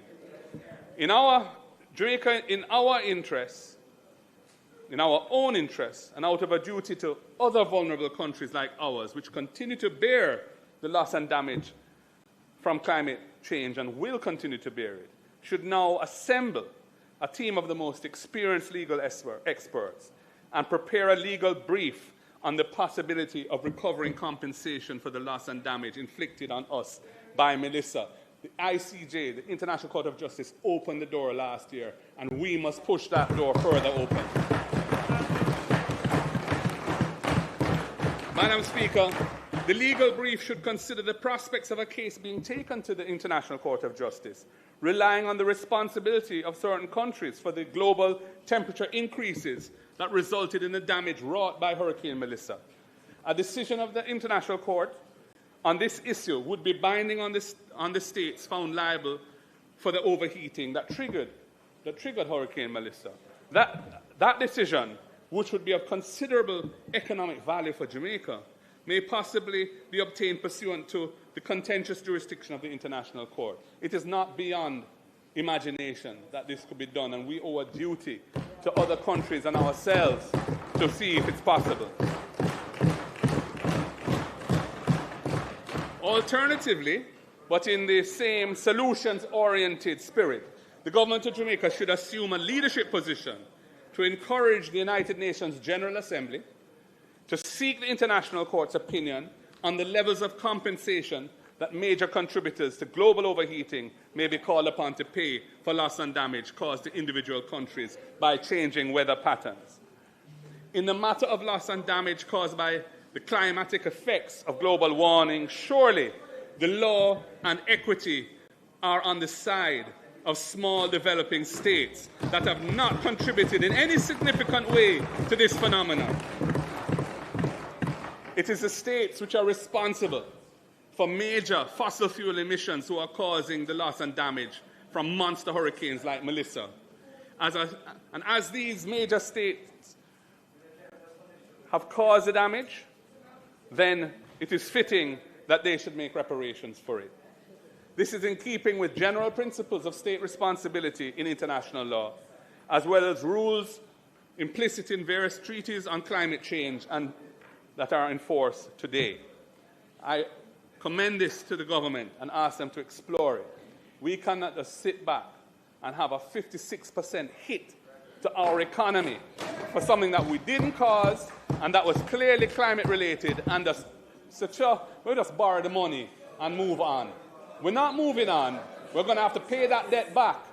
And we owe a duty to the countries of the world that are in a position like ours, and to ourselves, because it could happen again, to push the needle. Jurisprudence is not fixed in time. It can evolve. And the door was opened last year. Madam Speaker, while on the topic of international relations, I noticed the Prime Minister's exhortation to fellow CARICOM leaders to adopt a foreign policy of, in quotes, principled realism. I wondered uneasily to myself what that potentially self-contradictory concept means to him. And it wasn't long before its first manifestation emerged when the Jamaican government unilaterally terminated the 50-year Cuban medical assistance program. That is what the foreign minister, having told Parliament that this decision had nothing to do with pressure from the US, that is what she said in this Parliament. that decision had nothing to do with pressure from the US. A few days later, had our ministry subsequently issue a statement affirming that it is widely known, in quotes, that the US has publicly raised concerns with the program, before articulating what I regard as unconvincing reasons as the purported justification for terminating a program that has done so much to help Jamaicans to have access to quality health services, and the termination of which has left a very substantial unfilled gap in healthcare delivery, especially in underserved areas. Now I say, if you operate, Prime Minister, you operate in fora, which I don't. So there may be things that you're aware of that I am not. But before you make a move like that, you have to put other things in place. You can't terminate an agreement that the Jamaican people are relying on and have nothing in place and be scrambling around while people are suffering. Again, poor government, mismanagement. And Mr. Speaker, Madam Speaker, for the record, we, and I believe all of us in this House, on both sides, thank the government and people of Jamaica for their 50 years of valuable... I'm going to start again. For the record, we in this House, and I believe on both sides, thank the government and people of Cuba for their 50 years of valuable and selfless service to the Jamaican people. And we join with other Jamaicans who regard this so-called principled realism as an act, really, of a response to external pressure in a way that has been at the expense of the Jamaican people. Preparatory work should have been put in place before you made a move like that, and it was not. Madam Speaker, it has been 5 months since Melissa devastated our island home. A storm of unforgiving force. Melissa carved her name into the history of our nation. While the most impacted parts of the island were from Manchester heading west through St. Elizabeth and Westmoreland on the south coast, and from St. Anne heading west through Trelawney and St. James and Hanover on the north coast, other sections across central and eastern Jamaica also suffered serious damage, and that's often overlooked. When you visit the badly affected areas, the evidence of Melissa's wrath remains very much before your eyes. Today, I do not come to this House to merely catalogue the damage, though the numbers that we have quoted are sobering. I come to speak about something more powerful than the storm. I come to speak about the spirit of the Jamaican people, more powerful than the storm. I have walked through the rubble and debris in Black River and in White House. I have stood in flooded, carcass-littered fields in St. Elizabeth and Westmoreland. I have listened to traumatized ladies in the shelter at Petersfield High School. I've walked with families through devastated housing schemes like Edmund Ridge, Estuary, and Catherine Hall in St. James. I've talked with mothers in Hanover who lost their roofs from their homes. Their lives have been dealt a serious setback, but their hope remains intact. I have seen what the official reports do not capture, the incredible bravery of so many unsung heroes during the passing of the storm, who risked their lives to save the elderly and the weak, neighbors sharing their last meal, churches who lost their roofs still willing to provide a helping hand to those in need, communities caring and sharing, not as individuals, but as one Jamaican people. I also saw the spirit of Jamaicans who are not affected directly by the storm, but who stepped up in a massive way. They filled barrels, boxes, planes, bags, trucks, cars, and headed to the worst affected areas to help. Our entertainment community were beacons of hope and help. And I want to big up the likes of Shaggy, Sean Paul, Spice, Buju, Bounty, Shensia, Russian, Kemar, Romich, and so many more. I want to big up NGOs like Food for the Poor, Hanover Charities, World Food Kitchen, and several others who have played a massive part, helping to fill the gaps that the state did not respond to. And then there are our extraordinary Jamaican people at home and abroad, who lent a helping hand week after week to their brothers and sisters during a very frightening and difficult experience. We say to all of them, thank you. Thank you. Madam Speaker, a storm can take a roof or blow down a house, but it cannot break the spirit of a determined and resilient people. Our people remain unbroken, and so too does our resolve. We will not simply rebuild what was, we must build back better than before. This is not just a slogan. It must be a covenant, a solemn commitment that the hardship that our people have endured will not be wasted and allowed to repeat itself again. We must use this moment of crisis as the catalyst for transformation. The homes we rebuild must be able to withstand the next major storm. The roads we repair and restore must not just wash away with the next serious flood rain. Our party is committed to policies and programs that will build an economy that works for every Jamaican, not just the privileged few. In this post-Melissa period, every policy that I outline today, every program that I propose is measured against one question. Does it help build us back better than before? That's the question. Does it help us build back better than before? The state has a fundamental responsibility to the people of Jamaica amidst the devastation and loss suffered by so many. Resilience without resources is rhetoric, mere rhetoric. The people need more than speeches. They need prompt and effective action. They need a government that shows up and steps up and fixes what is broken. And that plans not just for the next election, but for the next generation. That's what the people need.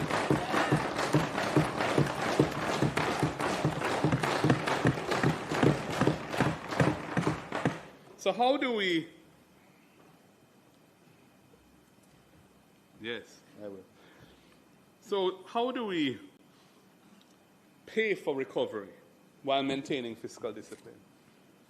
I have been in Parliament long enough, nearly 20 years now, between the Senate and the House, to know that promises without numbers are just noise. The PNP understands that every dollar spent must be generated by sustainable sources of revenue and fully accounted for. It was the PNP that enacted the current form of the fiscal responsibility framework. We did that, not you. You went partway, we took it to where it is now. It was the last PNP administration that stabilized the economy, which others, including you, Prime Minister, had left in ruins. We did not abandon fiscal discipline in a crisis. We didn't do that. We applied it with greater discernment and precision, because building back better than before requires not just vision, but the credibility to finance that vision responsibly. The hurricane has damaged our infrastructure, but it must not damage our future. We must manage our resources with the care of a good mother, how she manages her household, knowing that recklessness today means greater problems tomorrow. However, in a sharp downturn like the one we are faced now, after a calamity that has damaged the nation's productive capacity, fiscal responsibility does not mean bookkeeping. It doesn't mean excessive fiscal conservatism in this time. It means judicious fiscal decision-making. It means sensible prioritization. It means ensuring that every dollar we spend on public works creates lasting value, not temporary relief that washes away with the next heavy rains. That is what building back better than before demands.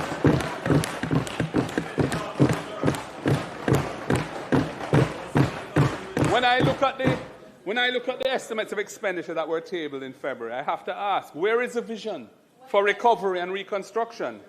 Where is the strategy to guarantee that the houses we rebuild will stand for generations? We are offering not just criticism, but a credible alternative.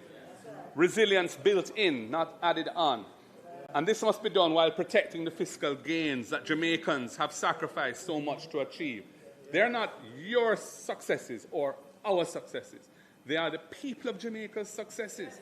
Those are the ones that have delivered us where we are now. And so I'm going to just go through some of our ideas around how we should proceed. Madam Speaker, there is no development without energy. Energy. Jamaica's economic development is being retarded by the high cost of energy. Jamaicans pay some of the highest electricity prices in our region. This is not a fact that we must accept. This is a problem that we must solve. There will be no affordable energy without competent, bold leadership. To power our recovery and a more productive and competitive economy, we must build back better than before. The current license with the Jamaica Public Service Company expires in 2027. This is just around the corner. The next license must be negotiated with one overriding objective: to reduce the cost of electricity for Jamaican households and businesses. That is central to being able to build back better than before. The transition to renewable energy has to be accelerated. Jamaica is blessed with ample sources of solar, wind, and other renewable energy. They are cleaner, they are cheaper. And as the current war rages in the Middle East, Jamaica remains way too vulnerable to external shocks that cause sharp, painful, and economically debilitating spikes in the price of oil and gas that we import to fuel our imbalanced energy sector. And I have to remind the House, it was us who passed the Electricity Act in 2015 to modernize the framework. Aspects of it have not been rolled out all now. Certain codes have not been developed and so on. And we were the ones who established the General Procurement Office to ensure that new projects to build out productive capacity in the energy sector could be done transparently and efficiently. But it has been an absolute disaster, the way you've managed it over the last 10 years. There have been for 8 years, there was no RFP issued. And we've been stagnant in the same mix, essentially, other than the projects that were initiated under us and came to fruition a few years after. You should be issuing utility-scale requests for proposals every 2 or 3 years, ensuring a steady pipeline of new generation capacity. This modern, forward-looking approach is how we would build back better than before.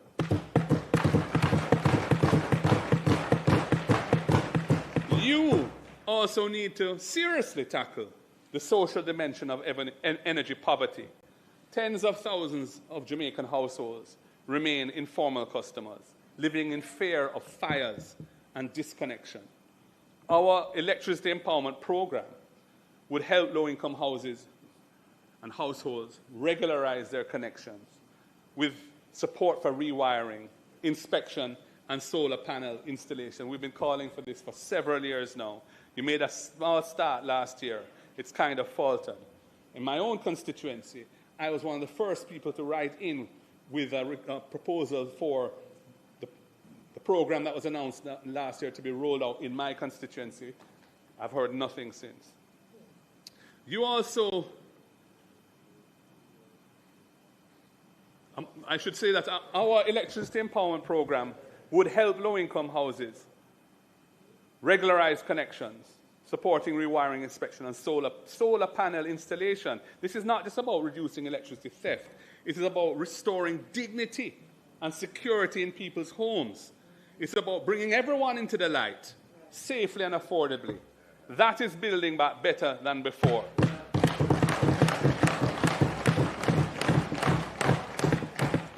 Madam Speaker, looking at the health sector, Jamaica's hospitals in the public health system are in a shockingly bad state. Corridors are filled with patients. Vital equipment either doesn't exist or is not in good working order.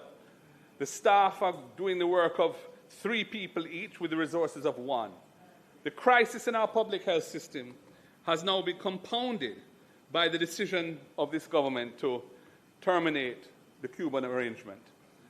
For the past century, half a century, healthcare workers from Cuba have served side by side with our own professionals in our hospitals, in our clinics, under a bilateral agreement that facilitated cooperation, and that has stood the test.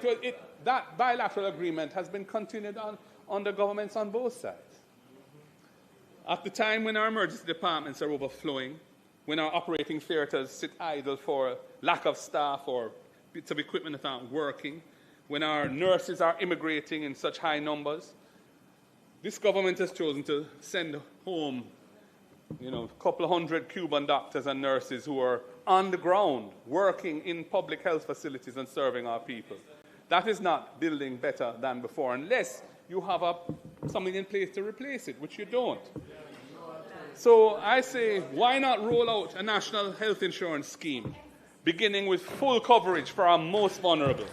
Children from birth to 18 years, seniors 65 years and older, and persons with disabilities. Start with them.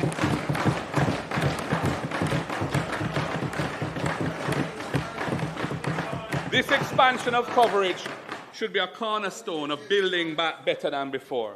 If it can't be done in this fiscal year, then do it in next. But get started. It requires a lot of work to do it. We heard about some task force being tasked with developing the proposal. That's years ago, and not a word since. So much talk and so little action.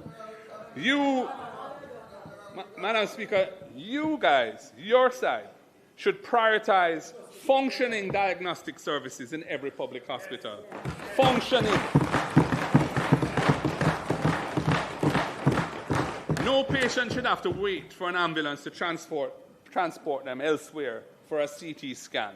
No parish should lack basic radiology capacity. We would ensure that every parish hospital has diagnostic equipment that is working, maintained properly, and staffed adequately. That is what a modern health system looks like, and that is building back better than before.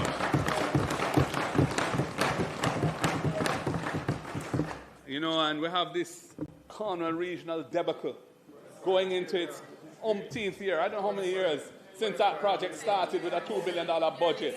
20-odd billion. We don't even know the current numbers. And it can't finish. Now they talk about some dome as a stopgap measure. Well, yeah, great, but finish the project, man. We need proper accountability. Somebody should be held responsible for the mother of all overruns.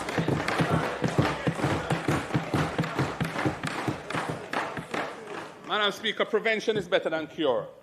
And prevention requires accessible primary care. You should bring healthcare closer to the people who need it most. We will be upgrading community clinics, extending opening hours and installing better equipment. That is building back better than before. You need to restore morale in the health service by restoring respect for those who deliver the service. You should be compensating healthcare workers fairly and providing them with housing support through the National Housing Trust and ensuring that they have the tools that they need to do the job. A stronger, more resilient health system requires stronger, better supported workforce. That is building back better than before. Too many of our people are leaving our shores in healthcare, in education, in all the professions because they're not being adequately looked at. And it just needs a proper retention plan with some creative thinking. We have come up with that. We've given them a load of ideas as to how to do that. No, they don't do anything. Just talk. Just talk. Madam Speaker, a nation that does not properly educate its children cannot achieve its development goals. Jamaica has a crisis in education with well-documented unacceptable underachievement at the primary and secondary levels, leading to a low rate of tertiary level qualification, and that helps to keep our economy weak and unproductive and uncompetitive. Hurricane Melissa has only made that crisis worse. Damaged schools, poor access roads, disrupted families, heightened economic pressures have pushed absenteeism to unacceptable levels. I heard today where a senior police officer in one of the affected parishes was saying there's some 400 students who are missing from the system. In one parish alone. In one parish alone, 400. That was in today's news. My goodness. Thousands of our children cannot attend school 5 days a week because they cannot afford transportation or a daily meal. This has to be addressed head-on. Madam Speaker, importing 110 old buses for 1.4 billion Jamaican dollars for rural student transportation without following any competitive procurement procedure has, within a few months, been shown to be a very bad decision, if not worse. If not worse. We told you that from the very beginning. Now, after $1.4 billion of purchasing these old buses and another $871 million in operating expenses with a revenue model that has not worked at all, you say that you're switching to new buses. All I can say is, what a tangled web you weave when you practice to deceive.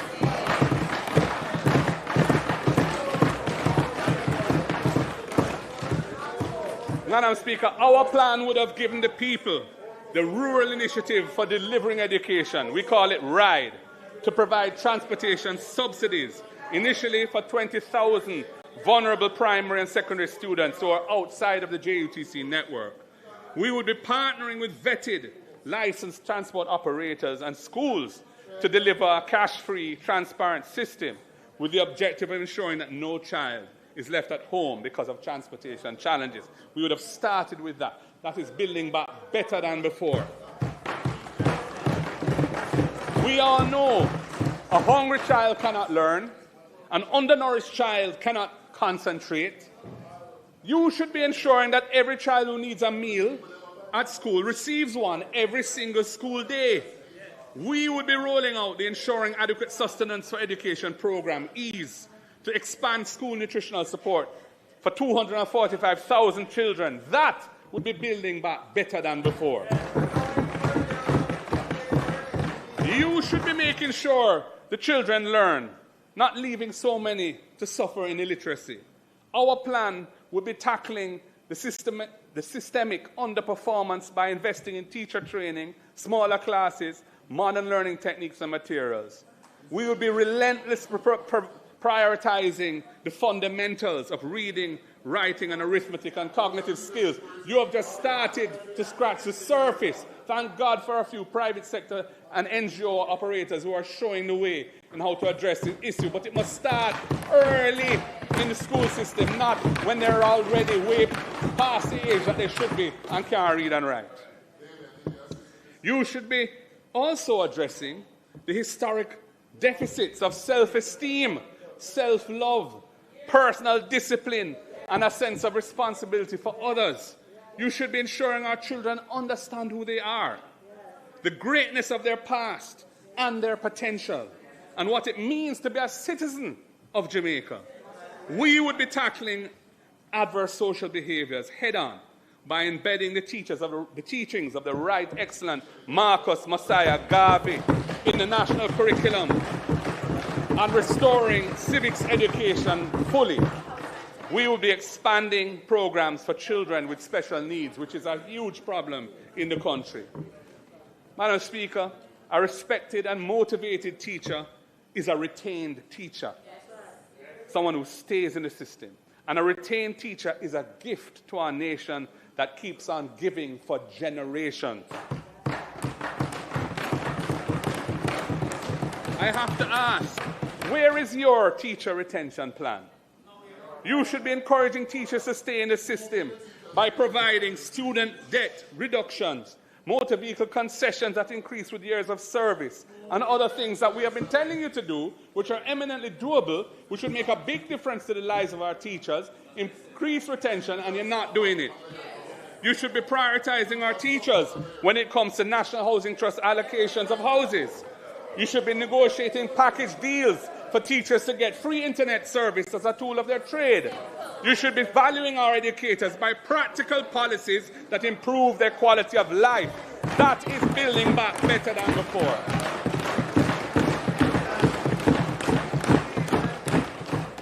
Madam Speaker, only about, I think it's 21% of the eligible population is enrolled in tertiary education, only 21%. And only 15% of the total workforce holds formal tertiary level qualification, 15%. Jamaica cannot move up the value chain and create an economy that delivers wealth for all our people without expanding access to tertiary education and training. Can't be done. You should be doing something about this, but you're failing the people. We would roll out the First in Family Scholarship Program, providing full scholarships for the first person in a family to attend university or college. And our spokesperson for education should take a bow. It was his creative thinking that put that on the table. I want to big him up for that. With the benefit of that investment in their socio-economic upliftment, they could then help their brothers and sisters to do the same. Madam Speaker, education should lift people up, not weigh them down. Education should lift people up, not weigh them down.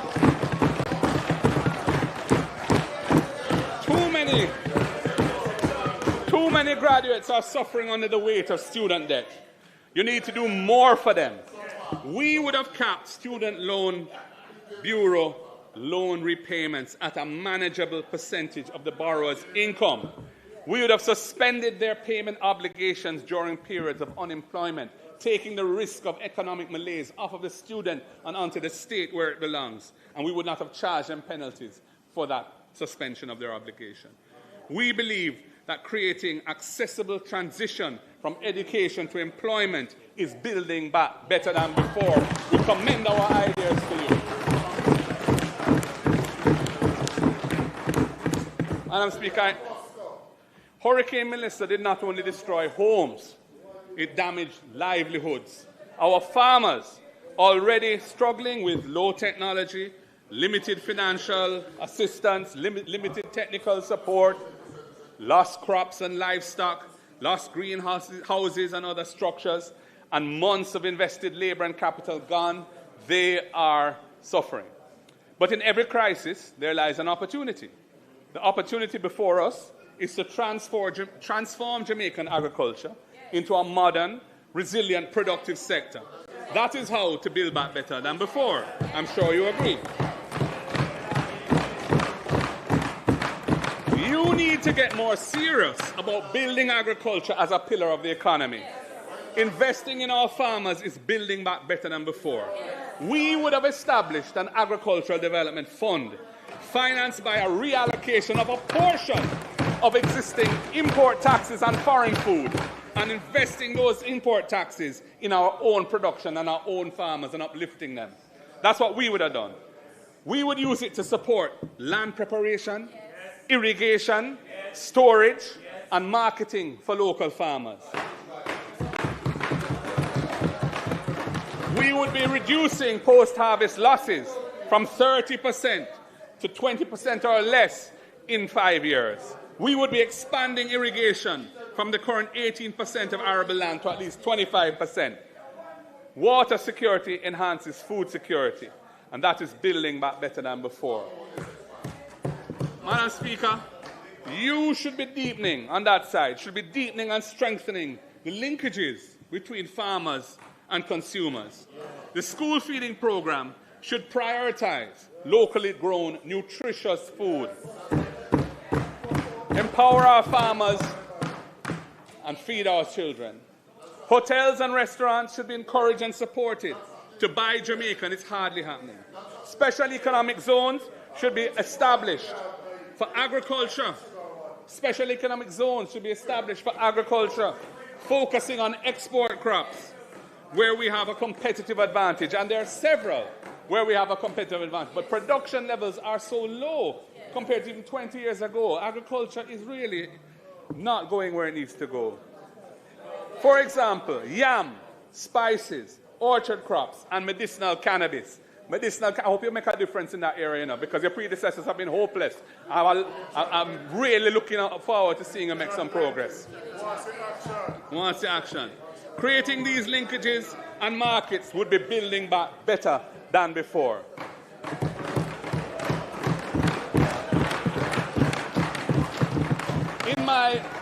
In my 2024 budget presentation, I spoke to the need for greater transparency and rationality in how food import permits are allocated.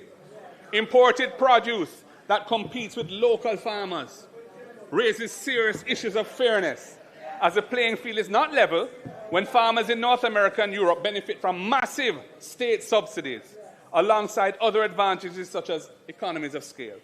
The system of granting import permits is also conducive of corruption. At that time, when I said it, onion imports were causing losses to farmers when there was ample local supply. It is distressing to read in the media once again of a large onion farmer thinking of giving up agriculture and going into another, in the minister's well, there you go, going into another profession because of the market being undermined by cheap imports. Madam Speaker, this is not just bad policy. It is infected with nepotism. I have seen the customs declaration for an imported shipment of 1,300 bags of onions brought in by a communications company owned by a JLP activist and former MP. I've seen it. I can share it with you if you want to see it. The system of granting import permits needs to be overhauled and put on a transparent footing. And Madam Speaker, priority must be given to importers that represent and support the affected farmers, not politically connected margin gatherers. If you get the privilege of making money out of imported food, those profits should be in the agricultural sector to help build it.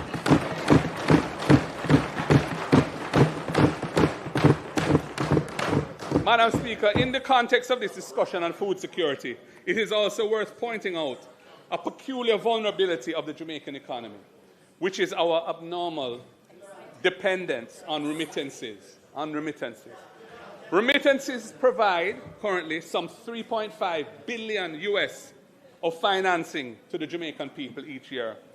With 100% retention in the local economy, unlike tourism, and the direct support that it provides lower-income families, this is the largest, most important, and most impactful source of foreign exchange available in Jamaica, remittances.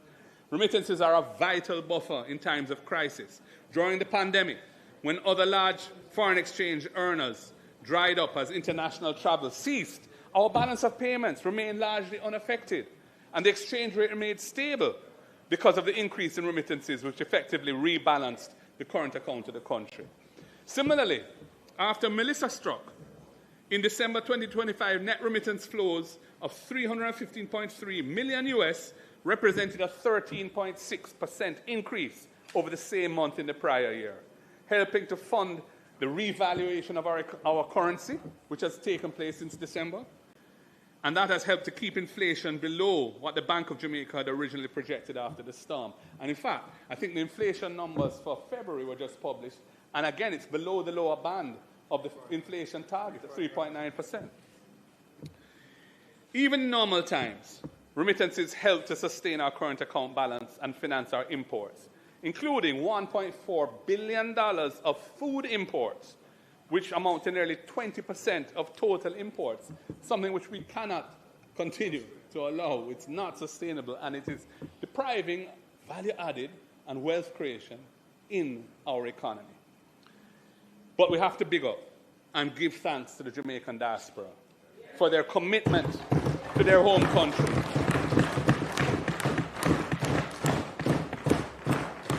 And their families' backyard. Their role in our economy is fundamental, and they deserve to be treated as worthy partners and facilitated in their participation in national development. At the same time, we must acknowledge that over the medium to long term, remittance flows are vulnerable to external shocks. We can't assume we'll always have that. We are seeing this with the recent 1% tax on certain remittances in the US, which came into effect in January, the intensification of deportations from the US. Madam Speaker, as generations evolve from persons who were born here to their descendants whose ties to Jamaica are necessarily less direct, it will also have an impact. This means that in building back better, we must be mindful of the strategic imperative of reducing our dependency on imported food and imported energy, and drive a fundamental shift towards greater production to meet our population's needs for energy and food. Time come for that. We have been dragging our feet too long. Madam Speaker, the images that emerged after Melissa will stay with us for years.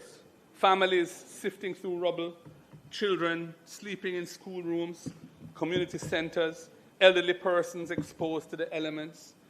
Housing is not just about shelter, it is about dignity. And too many Jamaicans have been denied dignity for too long. When we rebuild, we cannot just rebuild the same vulnerable structures. We have to build back better than before. The housing deficit stands at nearly 200,000 units, yet only 2,300 homes have been built annually by the NHT over the past decade. 21% of our population lives in informal settlements.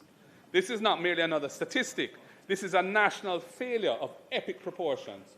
21% of our population live in informal settlements. You should be incentivizing development in deep rural communities.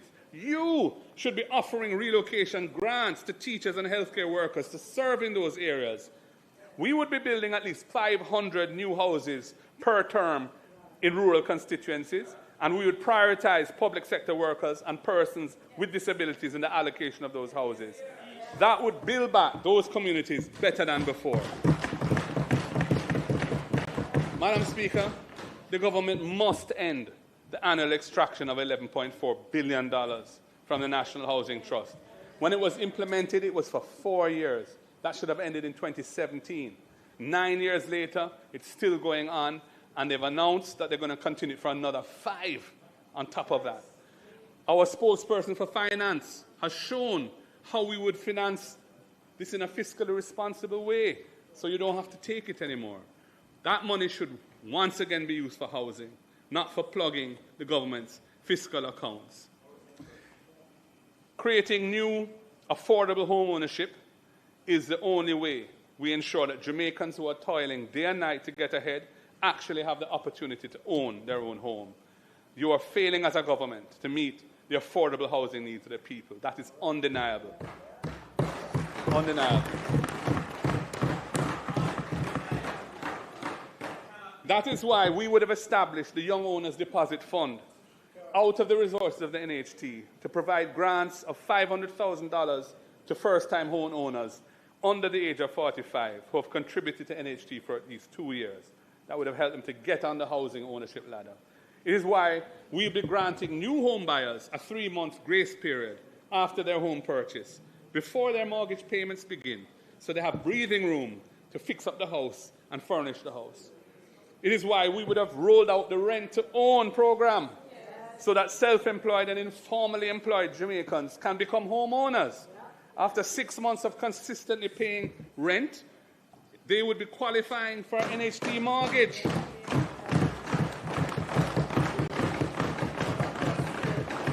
We would also allow a portion of their rent to count towards their deposit, creating a clear pathway from tenancy to ownership. That would be building back better than before. And for public health and public sector workers, we would restore the specially reduced interest rates on their NHT loans, and we would also apply a preferential 40% debt service ratio to allow them to qualify for larger loans. That's part of our retention strategy, especially for teachers, nurses, and so on. Recognizing their service with tangible support is the right thing to do in building back better. Madam Speaker, land is the source of wealth. Land ownership is a cornerstone of national identity. Yet so many Jamaicans, far too many, live on land that they don't own, unable to access credit, can't finance anything, unable to build equity in their property, unable to pass anything on to their children in any safe and secure way. You need to address the conditions faced by hundreds of thousands of Jamaicans who are living in informal settlements. You need to do it. We would be regularizing informal settlements across Jamaica, completing all the unfinished Operation Pride schemes, and upgrading older communities with proper sidewalks, drainage, and green spaces. We'd be replacing zinc fences with concrete walls, not just for cosmetic reasons, but for living in dignity. We would call this our Portia program, in honor of Jamaica's first female Prime Minister. Nobody can take that from her. Sister P always stood up for those who need help. Transforming our communities with proper infrastructure is building back better than before. And Madam Speaker, land policy must create intergenerational security for the Jamaican people. I'm going to repeat that. Land policy must create intergenerational security for the Jamaican people. Families who have built homes and lived on land for generations, public land, should not live in fear of eviction. They never got any reparations after slavery. They never got any land. The law and the state must provide the accessible pathway for them to become owners. You are doing nothing about it. Our land policy would change it. We would ensure that when it comes to land ownership, we build back better, with a more cohesive society than before. We would amend the law to reduce the period required for adverse possession of government land from 60 years to 25 years initially, and we could possibly take it lower than that over time. Even while we are in opposition, we are determined to move this forward because we see it as fundamental. I have done with my team the preparatory research and the drafting work. We have prepared a bill to implement this vital social justice reform.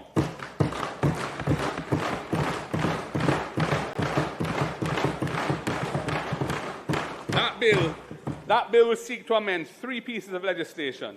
The Limitation of Actions Act, which is over 100 years old. The Registration of Titles Act, which is also over 100 years old. And the Cadastral Mapping and Tenure Clarification Special Provisions Act, which is a big mouthful, but it deals with land titling. I will be tabling that bill as a private member's bill after this budget debate. And I'm going to seek support from both sides of the aisle for this reform.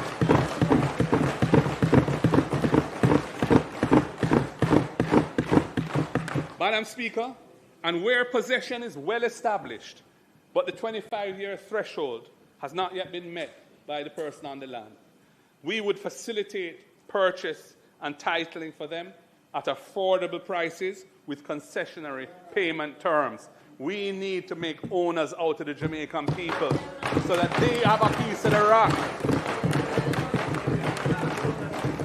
This is social justice, which is a fundamental aspiration of our political movement.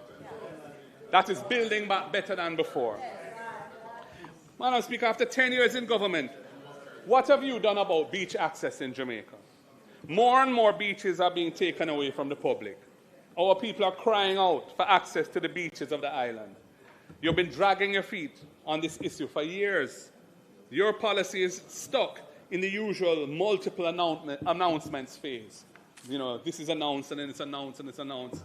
It's a bit like that project in St. Thomas there, where it's open when it's not even, no proper infrastructure. I'm sure it's going to be open a few more times. I see some public bodies have now signed with a big smile on their face to go in there, and it's not even ready. We would use the law to guarantee public access while balancing legitimate tourism and private interests. No Jamaican should be barred from the foreshore. Restoring our people's connection to our national heritage should be part of building back better than before. It's very critical. Madam Speaker, Hurricane Melissa left Jamaica's already appalling rural road network in an even more deplorable condition. Farmers in St. Thomas can't get their produce to market. Children in Portland struggle to get to school. Patients in St. Elizabeth suffer in trying to reach health centers. Fixing the road network is an important national priority. It must be done properly to build back better than before. It must place climate resilience at the core. It means proper drainage systems, not pitchy-patchy repairs that don't stand up to the next heavy rains. Culvert and drainage systems designed for climate conditions. Madam Speaker, after 10 years, the government has failed to deliver a comprehensive road maintenance plan. I mean, that's undeniable. We had the road maintenance fund. They terminated that fund. That was a dedicated fund that was supposed to ensure that Jamaica had a proper road maintenance plan. They took it away, used it to guarantee some loan from overseas for some program, and never put anything back in its place. And there was no proper road maintenance plan or policy for years and years and years. And the road network is in a shambles. Now you say that you want to create a one-road authority. You're talking about one-road authority. Madam Speaker, I am not against streamlining responsibilities. I am not against promoting best practices. I'm not against quality assurance. These are important things. However, local authorities must be empowered to execute robust road repair and maintenance programs in each parish. That is a must. That is a must. We would treat road maintenance as a permanent commitment by establishing a divisional road maintenance fund and allocating at least 15 million per division annually for local road maintenance to be administered through the local authorities. And special provision needs to be made for farm roads. When a farmer can't get yam to Coronation Market, or when a truck can't reach a rural agro-processing centre or the market in Montego Bay, it undermines food security, and we all pay the price. The road from the farm to the fork must be passable, reliable, and resilient. We would include a further amount of at least $5 million annually per division in rural areas to maintain farm-to-market roads. That would be building back better than before. And by doing it through the local governance network, you're empowering local communities. It would avoid the pitfalls of centralized bureaucracy. It would empower local people with local knowledge to fix local roads on a timely basis. This places accountability where it belongs, in the hands of local communities and their local representatives. That would be building up better than before. So when you come with a one road authority, I ask that that be a part of its design. Now, it can't be centralizing everything, because that's just going to create a bottleneck like the Ministry of Economic Growth and Infrastructure Development. Madam Speaker, I now turn to the cultural and creative economy, which is not merely an economic sector, but the very heartbeat of our nation. The contraction in tourism, the closure of hospitals and hotels and restaurants, the cancellation of cultural tours, all since Melissa, has disrupted the cultural economy of the tourism belt. Community recreation and entertainment, the fish fries and round robins that keep our community alive have taken a hit. And now we hear that Sumfest moving from Mobe, and it's going to be one night in St. Anne. That's a big hit for Mobe. Over recent months, we have had to say farewell to too many of our cultural icons. The great Jimmy Cliff, who helped to make reggae music an international genre and carried a message of liberation to the world stage. He has left us. We have lost two truly great musicians in Sly Dunbar and Cat Core. We have lost Max Romeo and Cocotte, two much-loved voices in our genre. They've passed. These were not only entertainers, they were architects of our national identity, ambassadors of our culture, and chroniclers of our lived experience. We honor their memory.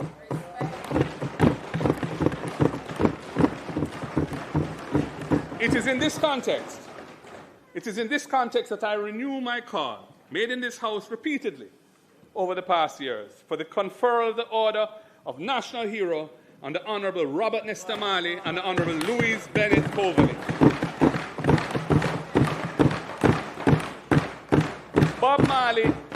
Bob Marley is not just Jamaica's most famous entertainer, musician, performer.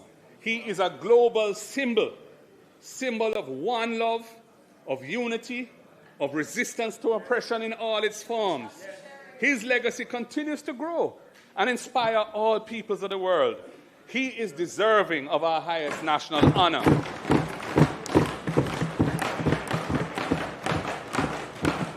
His 80th birthday has passed. The government must act. Miss Lou's pioneering performances and poetry in the Jamaican language provided deeper consciousness and self-affirmation of our cultural identity and uplifted our national confidence. She should be recognized as our second female national heroine. Madam Speaker, in building back better, you must ensure that our artists, our musicians, and our other creatives have access to financing, have access to training, and have access to markets. Right now, they're too often on their own. We would establish a $1 billion revolving creative economy fund to support our creative practitioners in the entertainment, in arts, in fashion, in culture. Investing in our globally competitive cultural assets will help to build back better than before. Madam Speaker, the current system for obtaining permits for entertainment events is fragmented, frustrating, and often unfair, especially in communities that are stigmatized, like some that I represent. The system needs to be made simple, it needs to be transparent, and it needs to be fair. Why haven't you fixed this after 10 years? We need less talk and more action. Our plan would have seen us establish a single window, one-stop permit system for entertainment event applications, transparent and fair. We would build back a cultural economy better than before, because when we invest in our culture, we nourish the heart and soul of Jamaica. We recognize the importance of culture and the creative industries in general, and the entertainment sector in particular, in providing livelihoods and driving commerce at the base of the economy. It is a very important sector. Madam Speaker, I move to small business. If you want to gauge the buoyancy of the Jamaican economy, look at the stock market under this government. This government has presided over 5 years of dormant valuations, sluggish listings, diminishing returns, and wealth. But what about the market vendor, the corner shop owner, the mechanic, the hairdresser, the small contractor? These should be the real engines of our economy, but they are struggling. You must empower MSMEs with concrete, practical support. Jamaica's informal economy has been estimated at 40% of the overall economy. This inhibits, I remind you that in 2015, Jamaica had the best performing stock exchange in the world. Don't forget that, because you like to revise history. But we're not letting you do it. Jamaica's informal economy has been estimated at 40% of our total economy. This inhibits national development, because informality is a restriction on the scope for business expansion.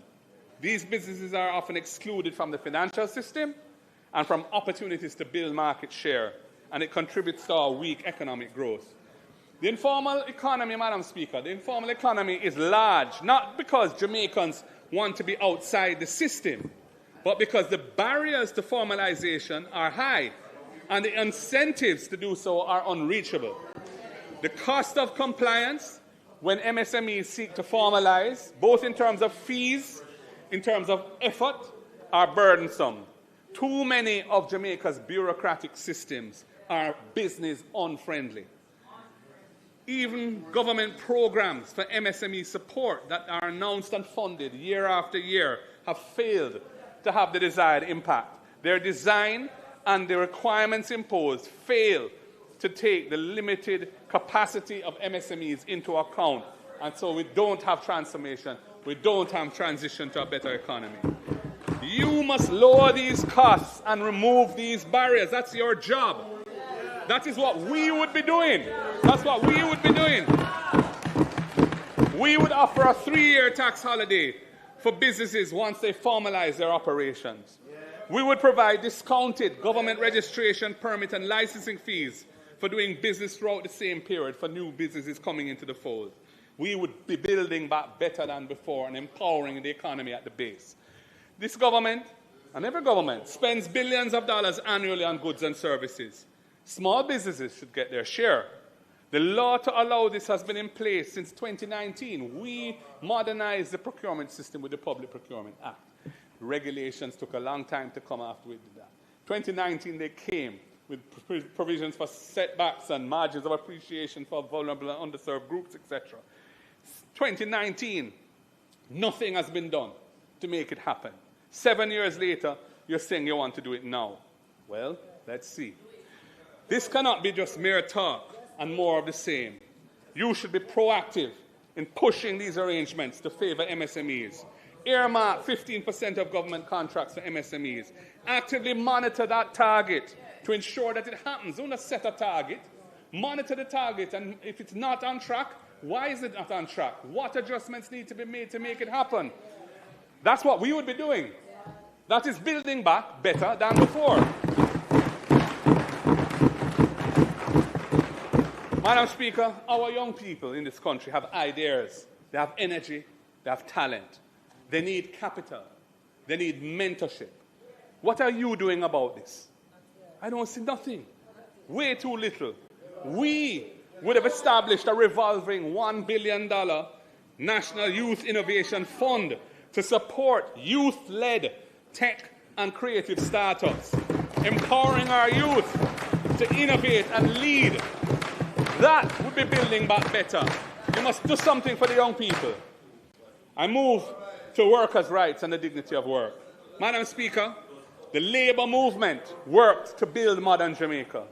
From the struggles of 1938 to the trade unions of today, workers have fought for every right they enjoy. But those rights are under threat.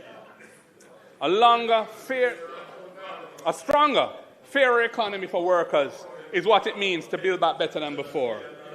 Madam Speaker, the abuse of contract work arrangements has become a matter of national shame. Workers in some industries are employed for years, sometimes decades, on repeating short-term contracts that deny them the benefits and protections that are afforded to permanent employees.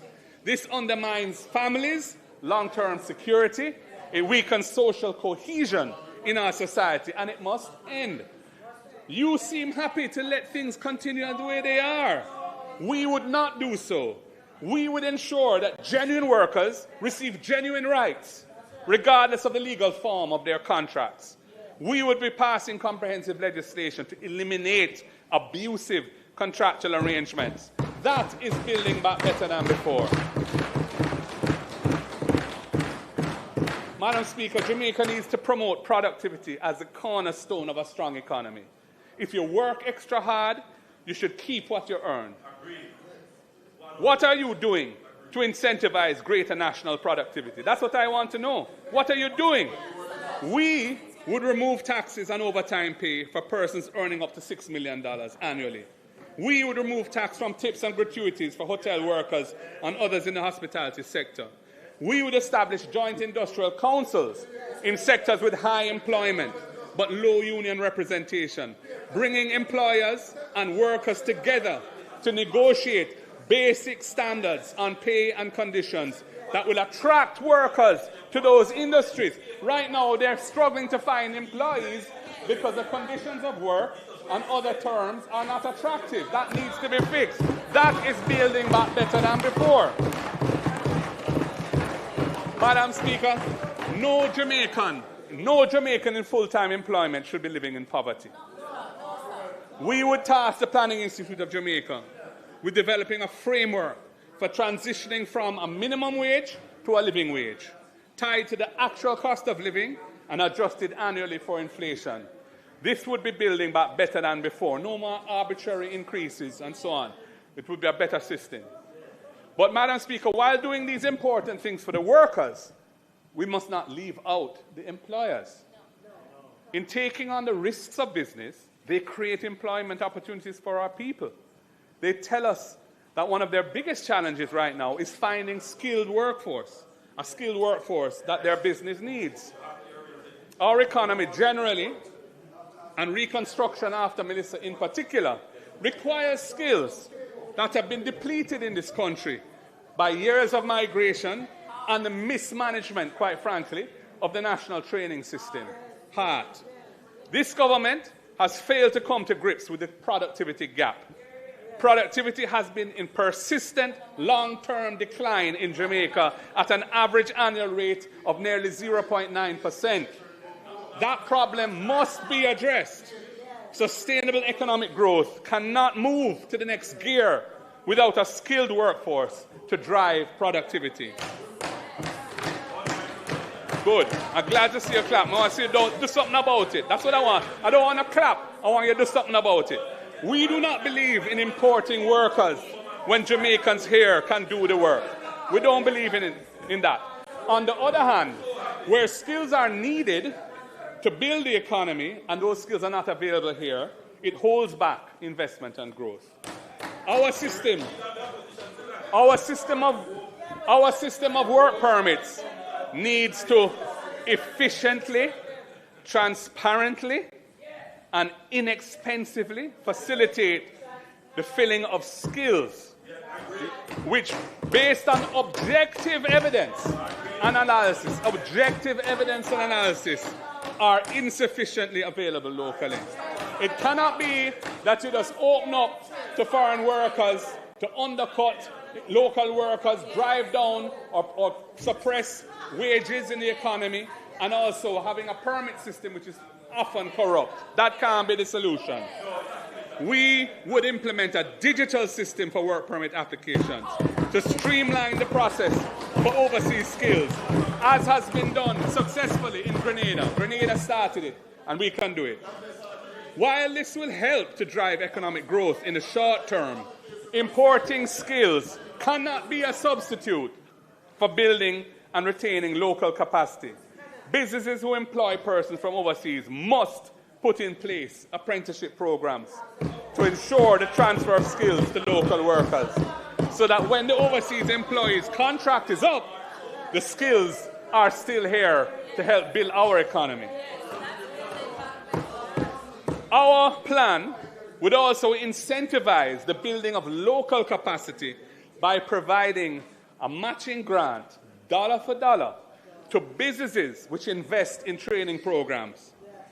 This would be funded out of heart, but would utilize the best form of training, which is hands-on training, on the job, practical experience, immersed in the work discipline of an actual business environment, one for one, dollar for dollar, building the training network, the training capacity of the country, so we can improve productivity, upskill our workforce, compete in the world, build wealth, and a strong economy.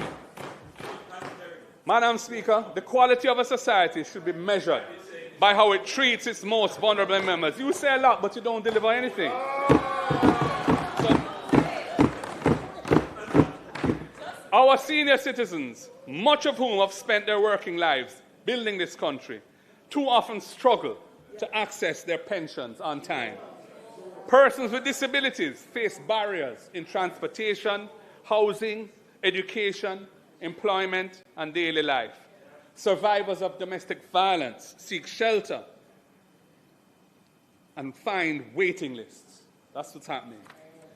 What are you doing about these things? That's my question. What are you doing about these things? The slow payment of pensions, the need for accessibility for persons with disabilities, and domestic violence victims. Strengthening our social safety net should be a critical part of building back better. We would recognize and prioritize timely delivery of pension payments and increase the tax exemption on pension income, recognizing that our seniors have paid their dues and deserve to live with dignity. That should be done. We would be making real positive change. We would establish a national disability fund, allocating, again, $1 billion annually to support persons with disabilities. You see, when you target resources, it's not huge sums of money, but when they're targeted to areas of need, it can really make a massive difference. And that's what needs to happen.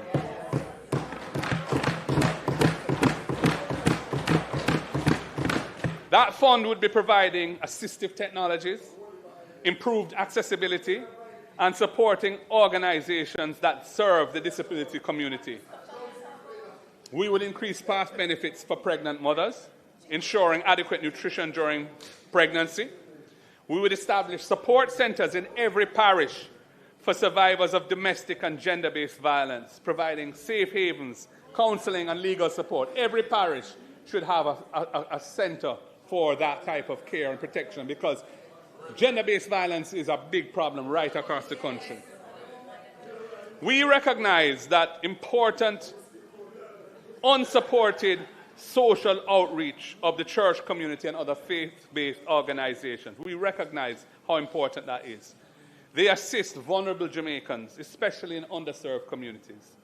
We would be establishing a faith-based community transformation fund, funded with $1 billion annually, to support the programs of churches and faith-based organizations that strengthen families, that promote economic resilience, and build community cohesion.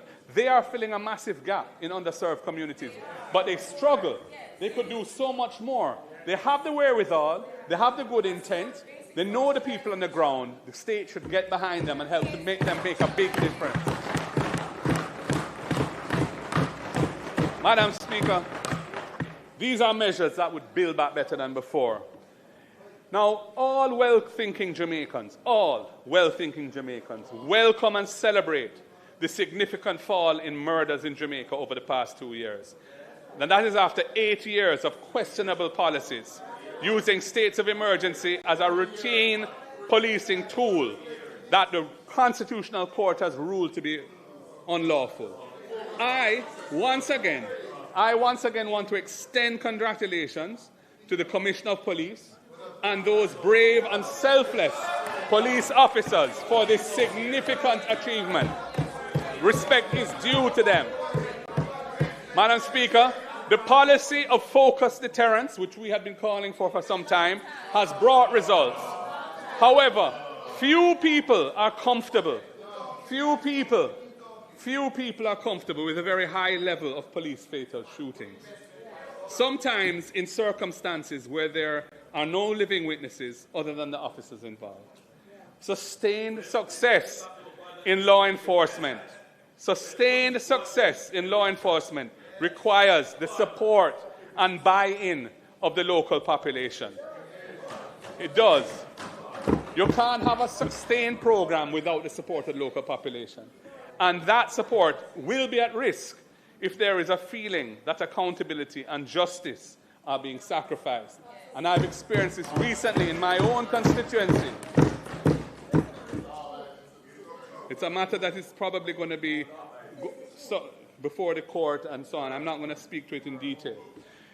This is why I once again call for the introduction of body-worn cameras, especially on special operations, when many of the controversial fatal shootings take place.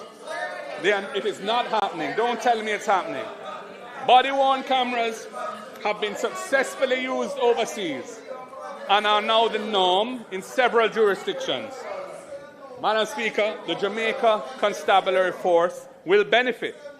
The force will benefit from the enhanced confidence that it will bring among the population when they are assured that there is accountability on both sides for what happened and that they are here to serve and protect. It is a win-win, and I encourage the police to roll it out quickly.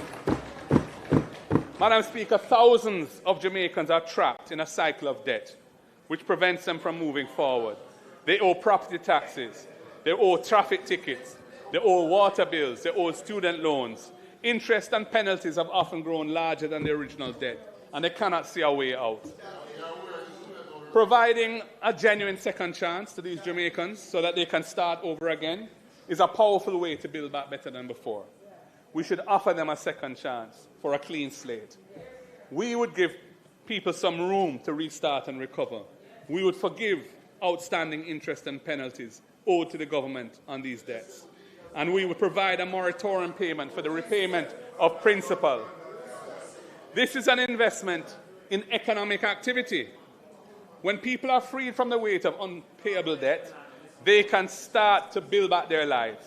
Most often, they benefit from learning where they went wrong before and avoiding repeating those past mistakes. You won't get 100% improvement, but in any good idea, if you're getting majority benefits, and that's worth doing.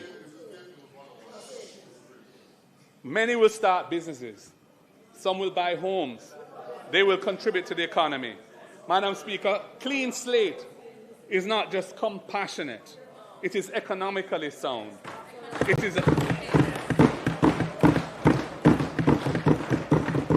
is another building block in the foundation of building back better than before. Madam Speaker, women are the backbone of this economy and this society. Women.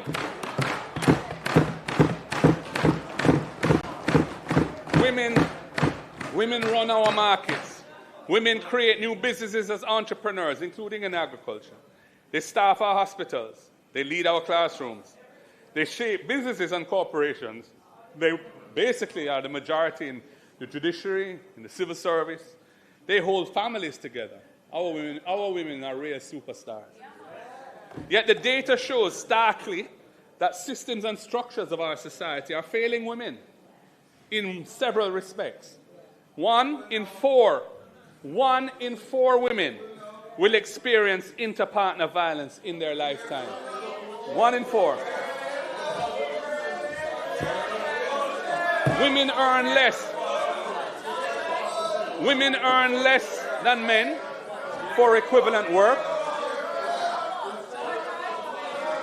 They are overrepresented in informal employment without access to pensions, health insurance, or housing loans. They bear the primary burden of unpaid care work in the home, and that limits their ability to participate fully in the economy. And when disaster strikes, as it did with Hurricane Melissa, women and girls are disproportionately affected, facing increased risks of violence, displacement, and economic insecurity. I want to say, what are you doing about this? Concrete, measurable action is needed. We would tackle gender-based violence as the national emergency it is. We would launch a national mobile app for the immediate reporting of gender-based violence, integrated with emergency services and local shelters. We would establish special victim support centres, as I've said, in every parish, providing safe havens, counselling and legal support for survivors. We would complete the long-standing review, the outstanding review of the Domestic Violence Act, and implement its recommendations to protect women against domestic violence, against stalking, against cyber harassment, against digital abuse. We would strengthen the economic empowerment of women. Our 3-year tax holiday would help women-owned enterprises to step out of the shadows and into the formal economy, earmarking 15% of government contracts for MSMEs would create new opportunities for women entrepreneurs. Our Clean Slate program, forgiving interest and penalties on debts owed to government, will disproportionately benefit women as they are overrepresented among micro-entrepreneurs and informal workers. And our policy to remove tax from overtime pay for persons earning up to $6 million a year would put more money in the pockets of working women. Our policies on ending the abuse of short-term contracts at the workplace and the establishment of joint industrial councils in sectors where union representation is low, such as tourism and retail and security, would benefit women who are predominant in those sectors. We would seek to enhance women's participation in political life. For the first time, over 30% of our candidates in the last general election were women. We will work with all political parties, civil society, the Electoral Commission to explore mechanisms for increasing women's representation in national and local government. Madam Speaker, these measures are part of a comprehensive approach to gender justice that recognizes that when women rise, Jamaica rises. When women are safe, families are safe. When women earn, communities prosper. When women lead, governments and governance improves. Because building back better than before means building back fairer, building back with justice, building back so that every Jamaican, regardless of gender, can live in dignity, security, and hope, there must be an activist policy in this area. That is our commitment, and we are assured that it would mean building back better than before.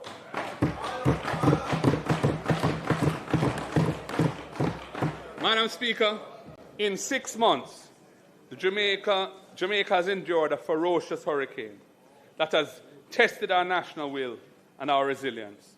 The war in the Middle East will reverberate across the globe to our shores, threatening supply chains, pushing up prices, making daily lives even harder. The coming months and the coming years will require many decisions that will test our judgment. This is not the time for lazy thinking, for complacency in how the country is governed. As we have shown in this budget debate, there is a better way that things can be done, from the design of the budget itself to the prioritization of things that can make Jamaica stronger and make life better for our people. As this budget debate has shown, there is a genuine alternative to the status quo, an alternative that actively builds on the solid foundation of fiscal stability and brings hope to our people. Jamaica's economy does not need to just drift slowly along as the dreams of our people take them overseas. Now is the time to build back better. It is not just a slogan. It is a call to action for Jamaica to step up its game, do the things and make the changes that will bring a positive difference to our reality. We have put in the time and effort to show that there's a better way forward for Jamaica.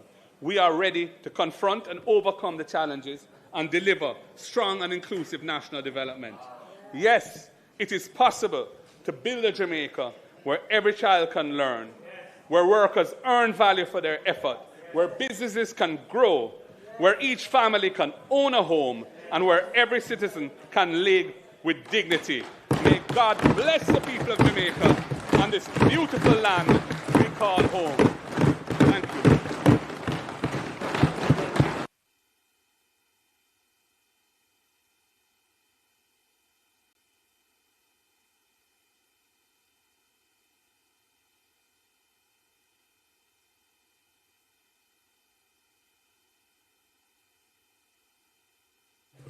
House Leader. Madam Speaker, we thank the Leader of the Opposition for his presentation. We will return to the House on Thursday, when we will be addressed in the budget debate by the Prime Minister of Jamaica.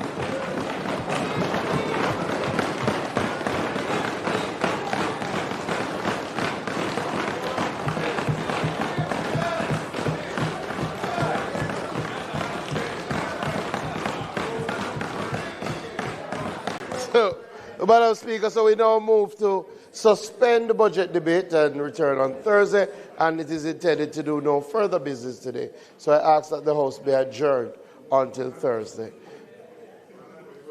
March 19 at 2 p.m.